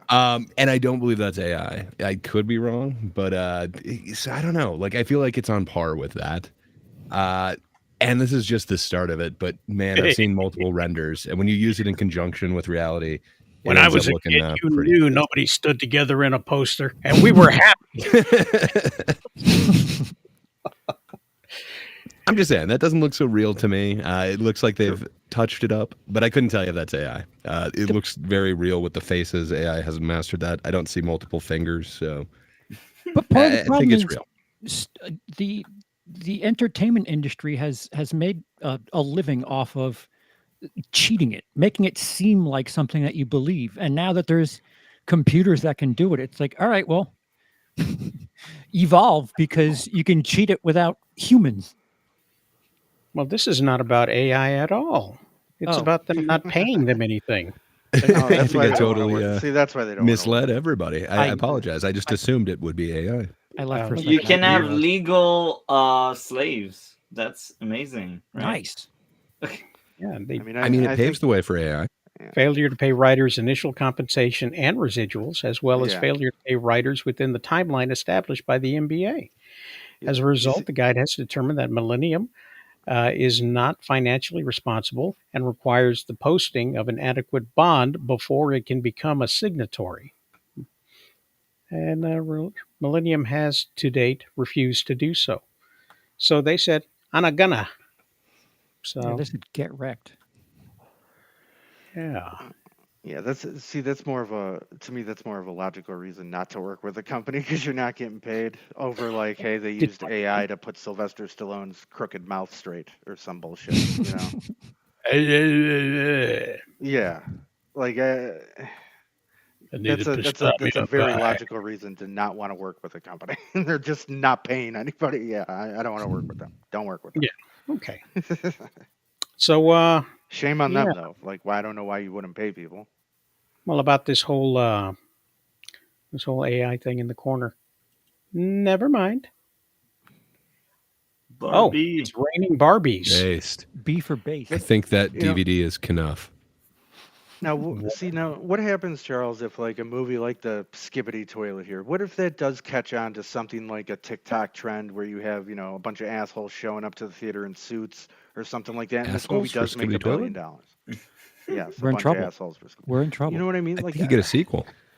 yeah, a musical probably. It's I think I not would about rather that movie be released in vertical on TikTok 30 seconds at a time. Like, I mean, if that happens, is that the death of like cinema for real? Oh yeah, yeah, because it's like what we talked about with Tom Cruise.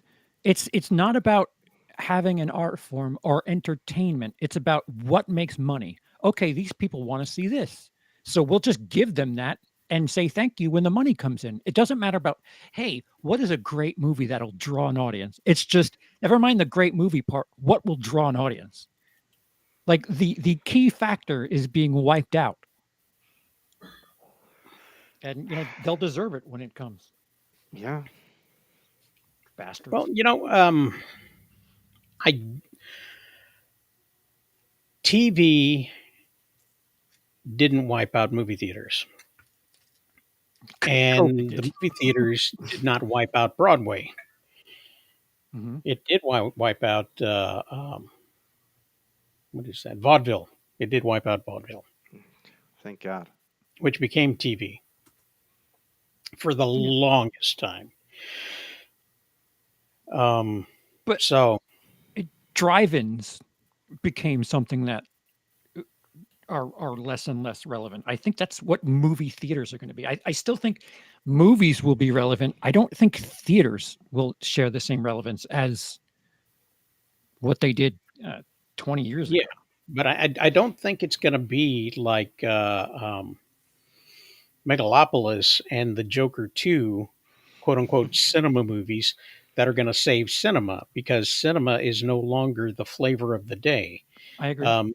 There has to be something that fits along the lines of Oppenheimer and Barbie that will capture the imagination of the general audience, and as well as Has everybody cinema else. ever been the flavor of the day? Like, even thinking back to like I don't know, like Independence Day, is that cinema or is that more like the flavor of the day, big action-packed summer blockbuster? That was I would just put that as a summer blockbuster. Yeah, that was fun. That was just fun. Yeah, that's a fun Popcorn movie to go see. Yeah. That's keeping the entertainment aspect still in the loop somehow. Yeah. Yes. It's got a recognizable name in Will Smith, and it's a movie about He wasn't aliens coming that down. movie made him recognizable. They were worried about him. Before that, he was just a Fresh Prince. Yeah. After that, he was a cinematic king. Was They that were- his first? Yeah, it was because well, Bad I Boys thought didn't Bad do Boys that well. came first. It did, but it didn't do that well. This was something of a gamble to the studios because they were like, "Oh, the Fresh Up Prince until guy." then, they were just taking Jada's word for it. But I mean, I- he had been in movies all the way. I mean, he was in what was the movie he was in with with Ted Danson and Whoopi Goldberg when they were right? What? Made in America? No, not Made in America. No, with Ted Danson and Whoopi Goldberg. I'm pretty sure. Ted Danson, Whoopi Goldberg. Oh, now hold When on they there. when they were in their dating field. Like he's been in movies for a while. No, I yeah, thought like by the time he got big into ones. Independence Day, he had like a name between Fresh Prince and some of the movies he did. because Hollywood is so stupid. I mean, I'm They probably wrong. But they were against the idea. They were Okay. nervous about Will Smith, and then they pressed on it and were their own prophets with films like Wild Wild West. sure. All right. They Jim West, they Desperado. just I think It had a I giant think- spider. Why did it fail? I think what really destroys theaters experience is really the streaming platform. And I say that because like a few months ago, well, not a few months ago, actually 1 month ago, I did go see a movie in theater, and that was a movie from where I am. So that was a French Canadian movie, and the room was filled. And I know why. That movie is not available on streaming platforms, and it just got a DVD release. So I think the only answer to really fix the theater issue is the streaming platforms. Strange Stop Darling's putting- incredible. Why didn't it do well? I mean, it because almost we made its had money bigger back. movies. I But it think was- we but had. that was a really good movie, though. It was really good. Yeah, people think word of we- mouth should have carried that movie. Yeah. I It think did we way had. better than Megalopolis or Joker. I think we had much bigger competition because Deadpool was still around, and I think Alien Romulus as well. Yeah, Alien Romulus was still around, so I think there was competition. And I think another factor against Strange Darling was the limited release. What is this movie that you're talking about that's French Canadian yet packed a house? 1995. Dynamite? That I was a watched movie made 1992. this year. It was- 1995, and that's a Ricardo Trogi. It's Oui. Ricardo Trogi. It's Oh, irréversible. I don't know many of his movies. I know most of his movies are like about his own life, but A man embarks on a journey to shoot 20 short films around the world for a reality series? yeah, exactly. That's that. Yeah, and the movie came out like July 31st, I think, something like that. And when I went to see it, it was already been like 2 months. The movie was out, and it came out on DVDs like last week or so, but the room was still filled. And I am in some cinephiles groups, and people are still talking about that. So Oh. I think it depends on where you are and really the use of streaming platform. I think streaming platform is the big issue there. So he's done films prior to this titled 1991, 1987. Yeah, So this is a that's series. his life. Yeah, that's basically his life. Him growing up. So the next But one's 1992. 1994, 9, Unrelated. 93, irrelevant. I don't know if there's a follow up, but and usually I don't really go often. I don't really like cinema from where I am because like it's not my sucks. cup of tea. It sucks. Oh yeah, okay, Yeah. yeah, I agree. It's Some of those films That's are pretty true. cool. Yeah, a lot of artsy fartsy people like French Like- cinema. I Ugh. can find out. I think the Yeah. peak we had was Red Rooms. Red Rooms is a masterpiece in my books, but outside of Red Rooms, and 1995 surprised me. I thought I would hate the movie. I ended up liking it. So I really think streaming platform are the cause, and limited release also hurt. I think in Strange Darling it's because it had a limited release. Like it was really hard for me to go see it in theater. Like there were like 2 theater playing it, and they played it for like 3 weeks. But I can't see 1995 at all on streaming or in theaters. So You'll have to settle for 92. Yeah. 91. of the sorry. early- yeah, 92 hasn't been 91. made yet. Or 87. No, we both watched 92. It was Ray Liotta's last Oh, movie. yes, It was yes. out earlier this year. It's part of the I think it's a calendar prequel. cinematic universe. Yeah, I put that in several lists of coming out on Fridays, and it never did. And then the week that I didn't put it on, it came out. 92? Yes. That makes sense. Yeah. The one you suggested, Grace, far better. Dark blue. Oh, yeah. Right? I Dark can't take. Yes, I can't take credit for that. It was the dude from your chat. Anyway, it just jogged my memory, so I watched it too. I really enjoyed that. Much better. Dude from my chat. Jacob? Yes, I believe it was Jacob. Yeah, Hey, good on you, Jacob. Jacob from State indeed. Farm. I don't think the fact, and I know we've talked about this before, but I don't think the fact that these movies, when they do come out, they have that 2 week release window where if they don't make money, they just hurry up and throw it on streaming to try and make a couple extra dollars. Certainly doesn't help when you have like these huge budgeted movies that flop, or even a movie that's mid-budget like The Crow, and was just so shitty that it's like, okay, well, it was up for a week. Fuck it, throw it on streaming for God's sakes. Maybe people will watch it there, and still nobody watched it there. But like, I mean, For reasons.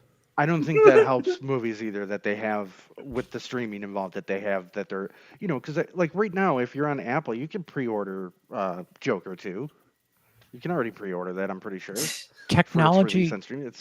technology has caught up where With like what? 20 years ago, you had to see it on the big screen because Sure. you didn't have stuff like that at home. I mean, you have a really expensive entertainment system in your pocket now. So they're not making theater experiences that are worth the price of admission. And I think that's Yeah. part of the problem. They're not And creating the something that's special. problem is that people watching it on their phones or on things that are not optimized for them are missing out on some of the things that people do use. Like, Sure. for example, For sure. the 5 point surround sound stereo gets lost when it's muddled down into mono on your telephone when you're trying to look at it on your phone, and you know things just don't sound right. You're waiting for the big giant speech to come, and he's trying to give his soliloquy, and it sounds like you're trying to order something through a drive-through on your telephone, and you're listening to other people watching stuff on their phones, and it's Yeah. just It also kind of reminds me of the dark web, where people are kind of pirating things from a bunch of cam copies, and they all sound that way as well. I don't think Yeah. people are experiencing cinema the way it should be. You should I watch know nothing Telesync. about the dark web. I mean, I've heard. Yes. I mean, I know nothing about it, but rumor has it that people don't actually subscribe to Disney, but maybe they were able to watch The Acolyte or Agatha or any of those other things. Because A there lot there of are people take there, advantage of there my are own. plenty of those sites out there. Plenty Yeah. that are There's just lots of and sites Bob and knows here's about. what's crazy. Yeah, I mean, let's be honest here. They're updated just as quickly as your Max or your Disney Plus or anything like that. You can get things literally within an hour from them premiering. And as far as like CamCut movies go, yeah, you get a lot of those. But Especially they especially like to come from foreign countries. I know that because I see a lot of the ones with like Indian subtitles and stuff build like that that. wall. So, yeah, exactly.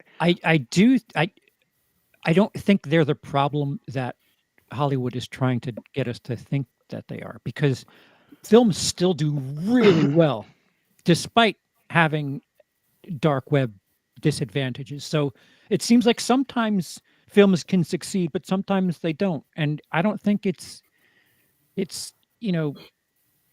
pirating I that don't is the think there's a problem. recipe anymore, really, Oh, for the right, right. success of the movies. It like one can hit and one can't.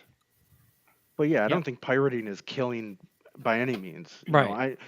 People obviously like when they hear word of mouth, like, okay, The Crow sucks. Everybody's gonna watch it. Everybody's gonna pirate that. Nobody's gonna. And then That's you the have only way something people are gonna watch you have something like Avatar 2, which I don't remember seeing, but $2 billion worth of people went and saw that. Nobody talks Yes. about it. it. Exactly. It just happened. I think the only thing they talk about is how realistic the hand in water was. There's one I don't sequence. know, but Sigourney Weaver is a teen. That's what I need for my movies. Blue people touching water.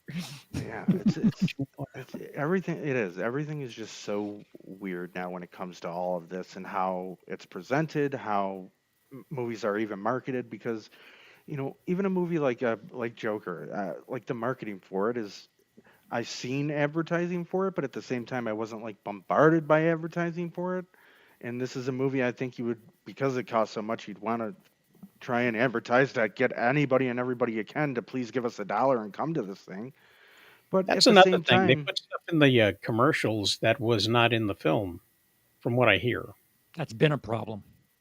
That's been a Yeah. Hollywood problem for a while. Not that it's exclusively sure. a Joker problem. No, it's a Hollywood really being underhanded problem. Mhm. And Can I ask? So I made a prediction earlier that I think this will become a cult classic do you think any movie can become a cult classic anymore? I think a lot of what made movies that before was kind of the rental thing. Do you think streaming is the same? Do you think movies have like a second life really on streaming the way that they did when you either collected it or like rented it from a tape store?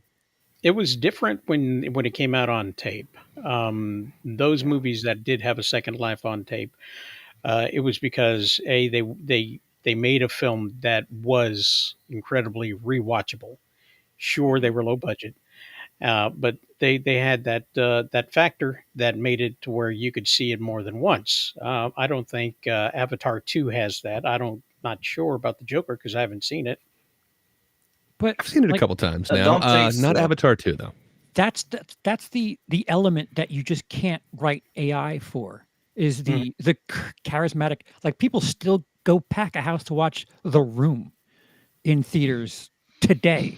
So Yes. like that's an awful movie. So It's there's terrible. something about the social experience that it's hard to figure out what does and does not work, and like because of the limited success of Strange Darling, a movie that Kyle Gallner was in that was released during COVID is now getting limited theatrical runs, and it's getting sold out. And it like how do you Deserved. I'm sorry. It's Deserved. deserved, I think. Yeah, and it's Needs not it. even the same movie. It's Dinner in America, which is a comedy and a really, really good movie. But like, how can you predict something like that? You can't. I don't Fair think you enough. can. Thank you. Yeah. I mean, Good and press, the Your thing Honor. is that anytime somebody tries to replicate something, even the human beings sitting in an office at New Line Cinemas, and they try to, okay, these are not the Transformers; these are the Transmorphers. Okay, They're they Autobots. fail. They fail miserably in trying to recreate that lightning in a bottle that happens once every so often in a blue moon. But You then can't there's use AI to say go through a list of James Gunn films and take out, it's like what are the things that are similar in each of his successful films that made over X amount of money, and then it'll go ahead and give you your nice little spreadsheet of items that were put together that are similar, so that you could then Sean try Gunn. to re-engineer, a space film with a bunch of ragtag misfits that come together after being arrested for something and save the galaxy universe slash planet, and learn to love again along the way. Guardians of the Universe / Absolutely. Galaxy. So it can help you get there, but it won't be able to manufacture anything more than Seth Brundle's steak. Anybody see The Fly? That I movie, have, the yes. remake. Seth Brundle Brundle steak, stuck a steak inside the teleporter. When it came out the other side, it looked like a steak. It cooked like a steak. But It it cut didn't like a taste like steak, a steak. but it tasted fabricated. Yeah. And that's what happens when you see Borderlands. Fact. It's kind of weird, and I'm probably hitting my dab pen a little too much here that I'm thinking about this, but these super meta movies like Joker 2, I've noticed that Warner Brothers is really like guilty of doing these, especially like when you think about starting with like Space Jam 2, where it's like this super meta. They're using AI now to write their own movies for them, and you have algorithm there as Don Cheadle doing this shit, and that's all super meta with all the characters in there.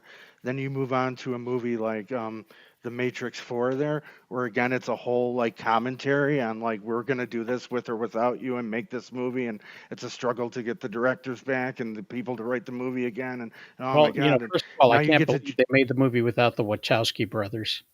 Well, yeah, they had the sisters this time, and that's why it didn't go so well.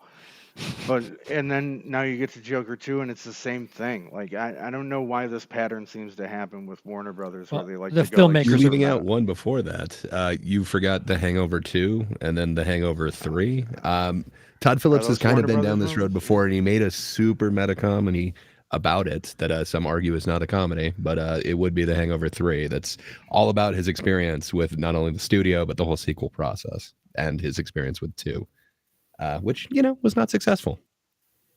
Yeah, what is? I don't get what the obsession of this is though. Like why The- this, especially like with Warner Brothers, like showing like using AI, like making fun of themselves almost as if like, hey, I don't think it, eventually we are going to have AI writing movies. I don't think it's Warner so much as the creators telling us through their work that these studios just don't know what they're doing. They're just giving us money to do stupid shit. When the Commandos, the Creature Commandos comes out, even though it's an animated film, it's going to be representative of what James Gunn feels is the way that DC Studios should go. So I think it's going to be a window into the soul of DC Studios, DC Films, Oh yeah. moving forward. So it Does is that the make us first peeping toms? Could be. Could be. I don't know that Warner Brothers as a whole has any type of benchmark from the Zaslav era of filmmaking uh, to say, "Hey, this is the new beginning since we've taken over. This is how we're going to make films." What year did This is Zaslav take over?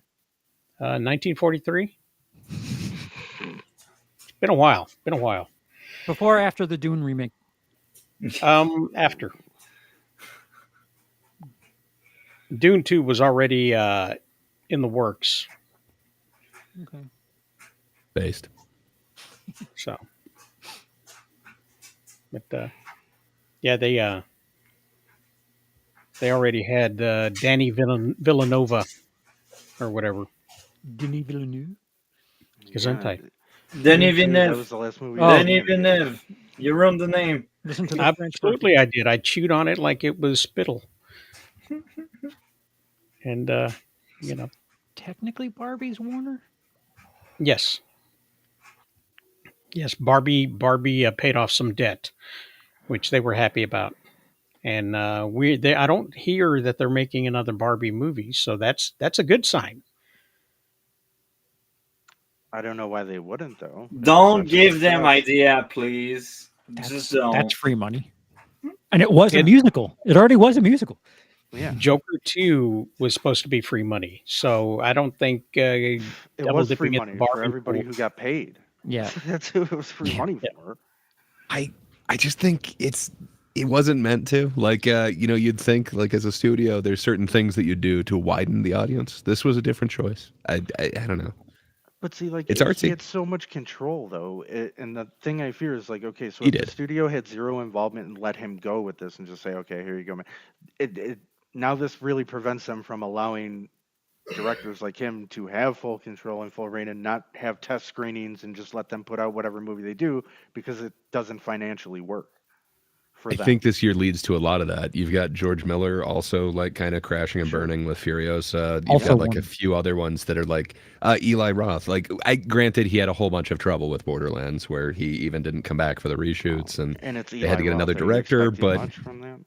I wasn't. but that like with Megalopolis, with this, there's a whole bunch of real flops this year that I think are going to point to that. Like nope, studio needs to take more control. And I don't Are know you if that's saying going to be that a good this thing. wasn't fully Eli Roth's vision? I don't think it was, sadly. It looks like it was shot as an R, and then somehow it was really tamed down in a weird way. And I don't think anyone likes it. Well, I haven't seen it, so. Oh, you should moderate a discussion about it. Yeah. Yes, it's not that's where good. I excel. Please tell us more. There's just no real redeeming factor to it. The parts that are supposed to be funny, the parts that are supposed to be charming, like, you're supposed to love Jack Black. You're supposed to love Kevin Hart. Ugh. They just come off like very dull. Like Jack Black is just super annoying in this, not really funny. There is one joke that he did that I did actually kind of chuckle a little bit. But man, it was just weird watching it with an audience. Every single joke fell flat, especially from the robot. There's even an extended kind of robot defecating scene, which is, it's just what everybody needed. But yeah, Kevin Hart, like he's just not likable in this, which like, how do you make Kevin Hart not likable? Like he's just Robots, like Charisma City. robots defecating AI. didn't work way back in Ice Pirates. Yeah. I feel like it's been done to death.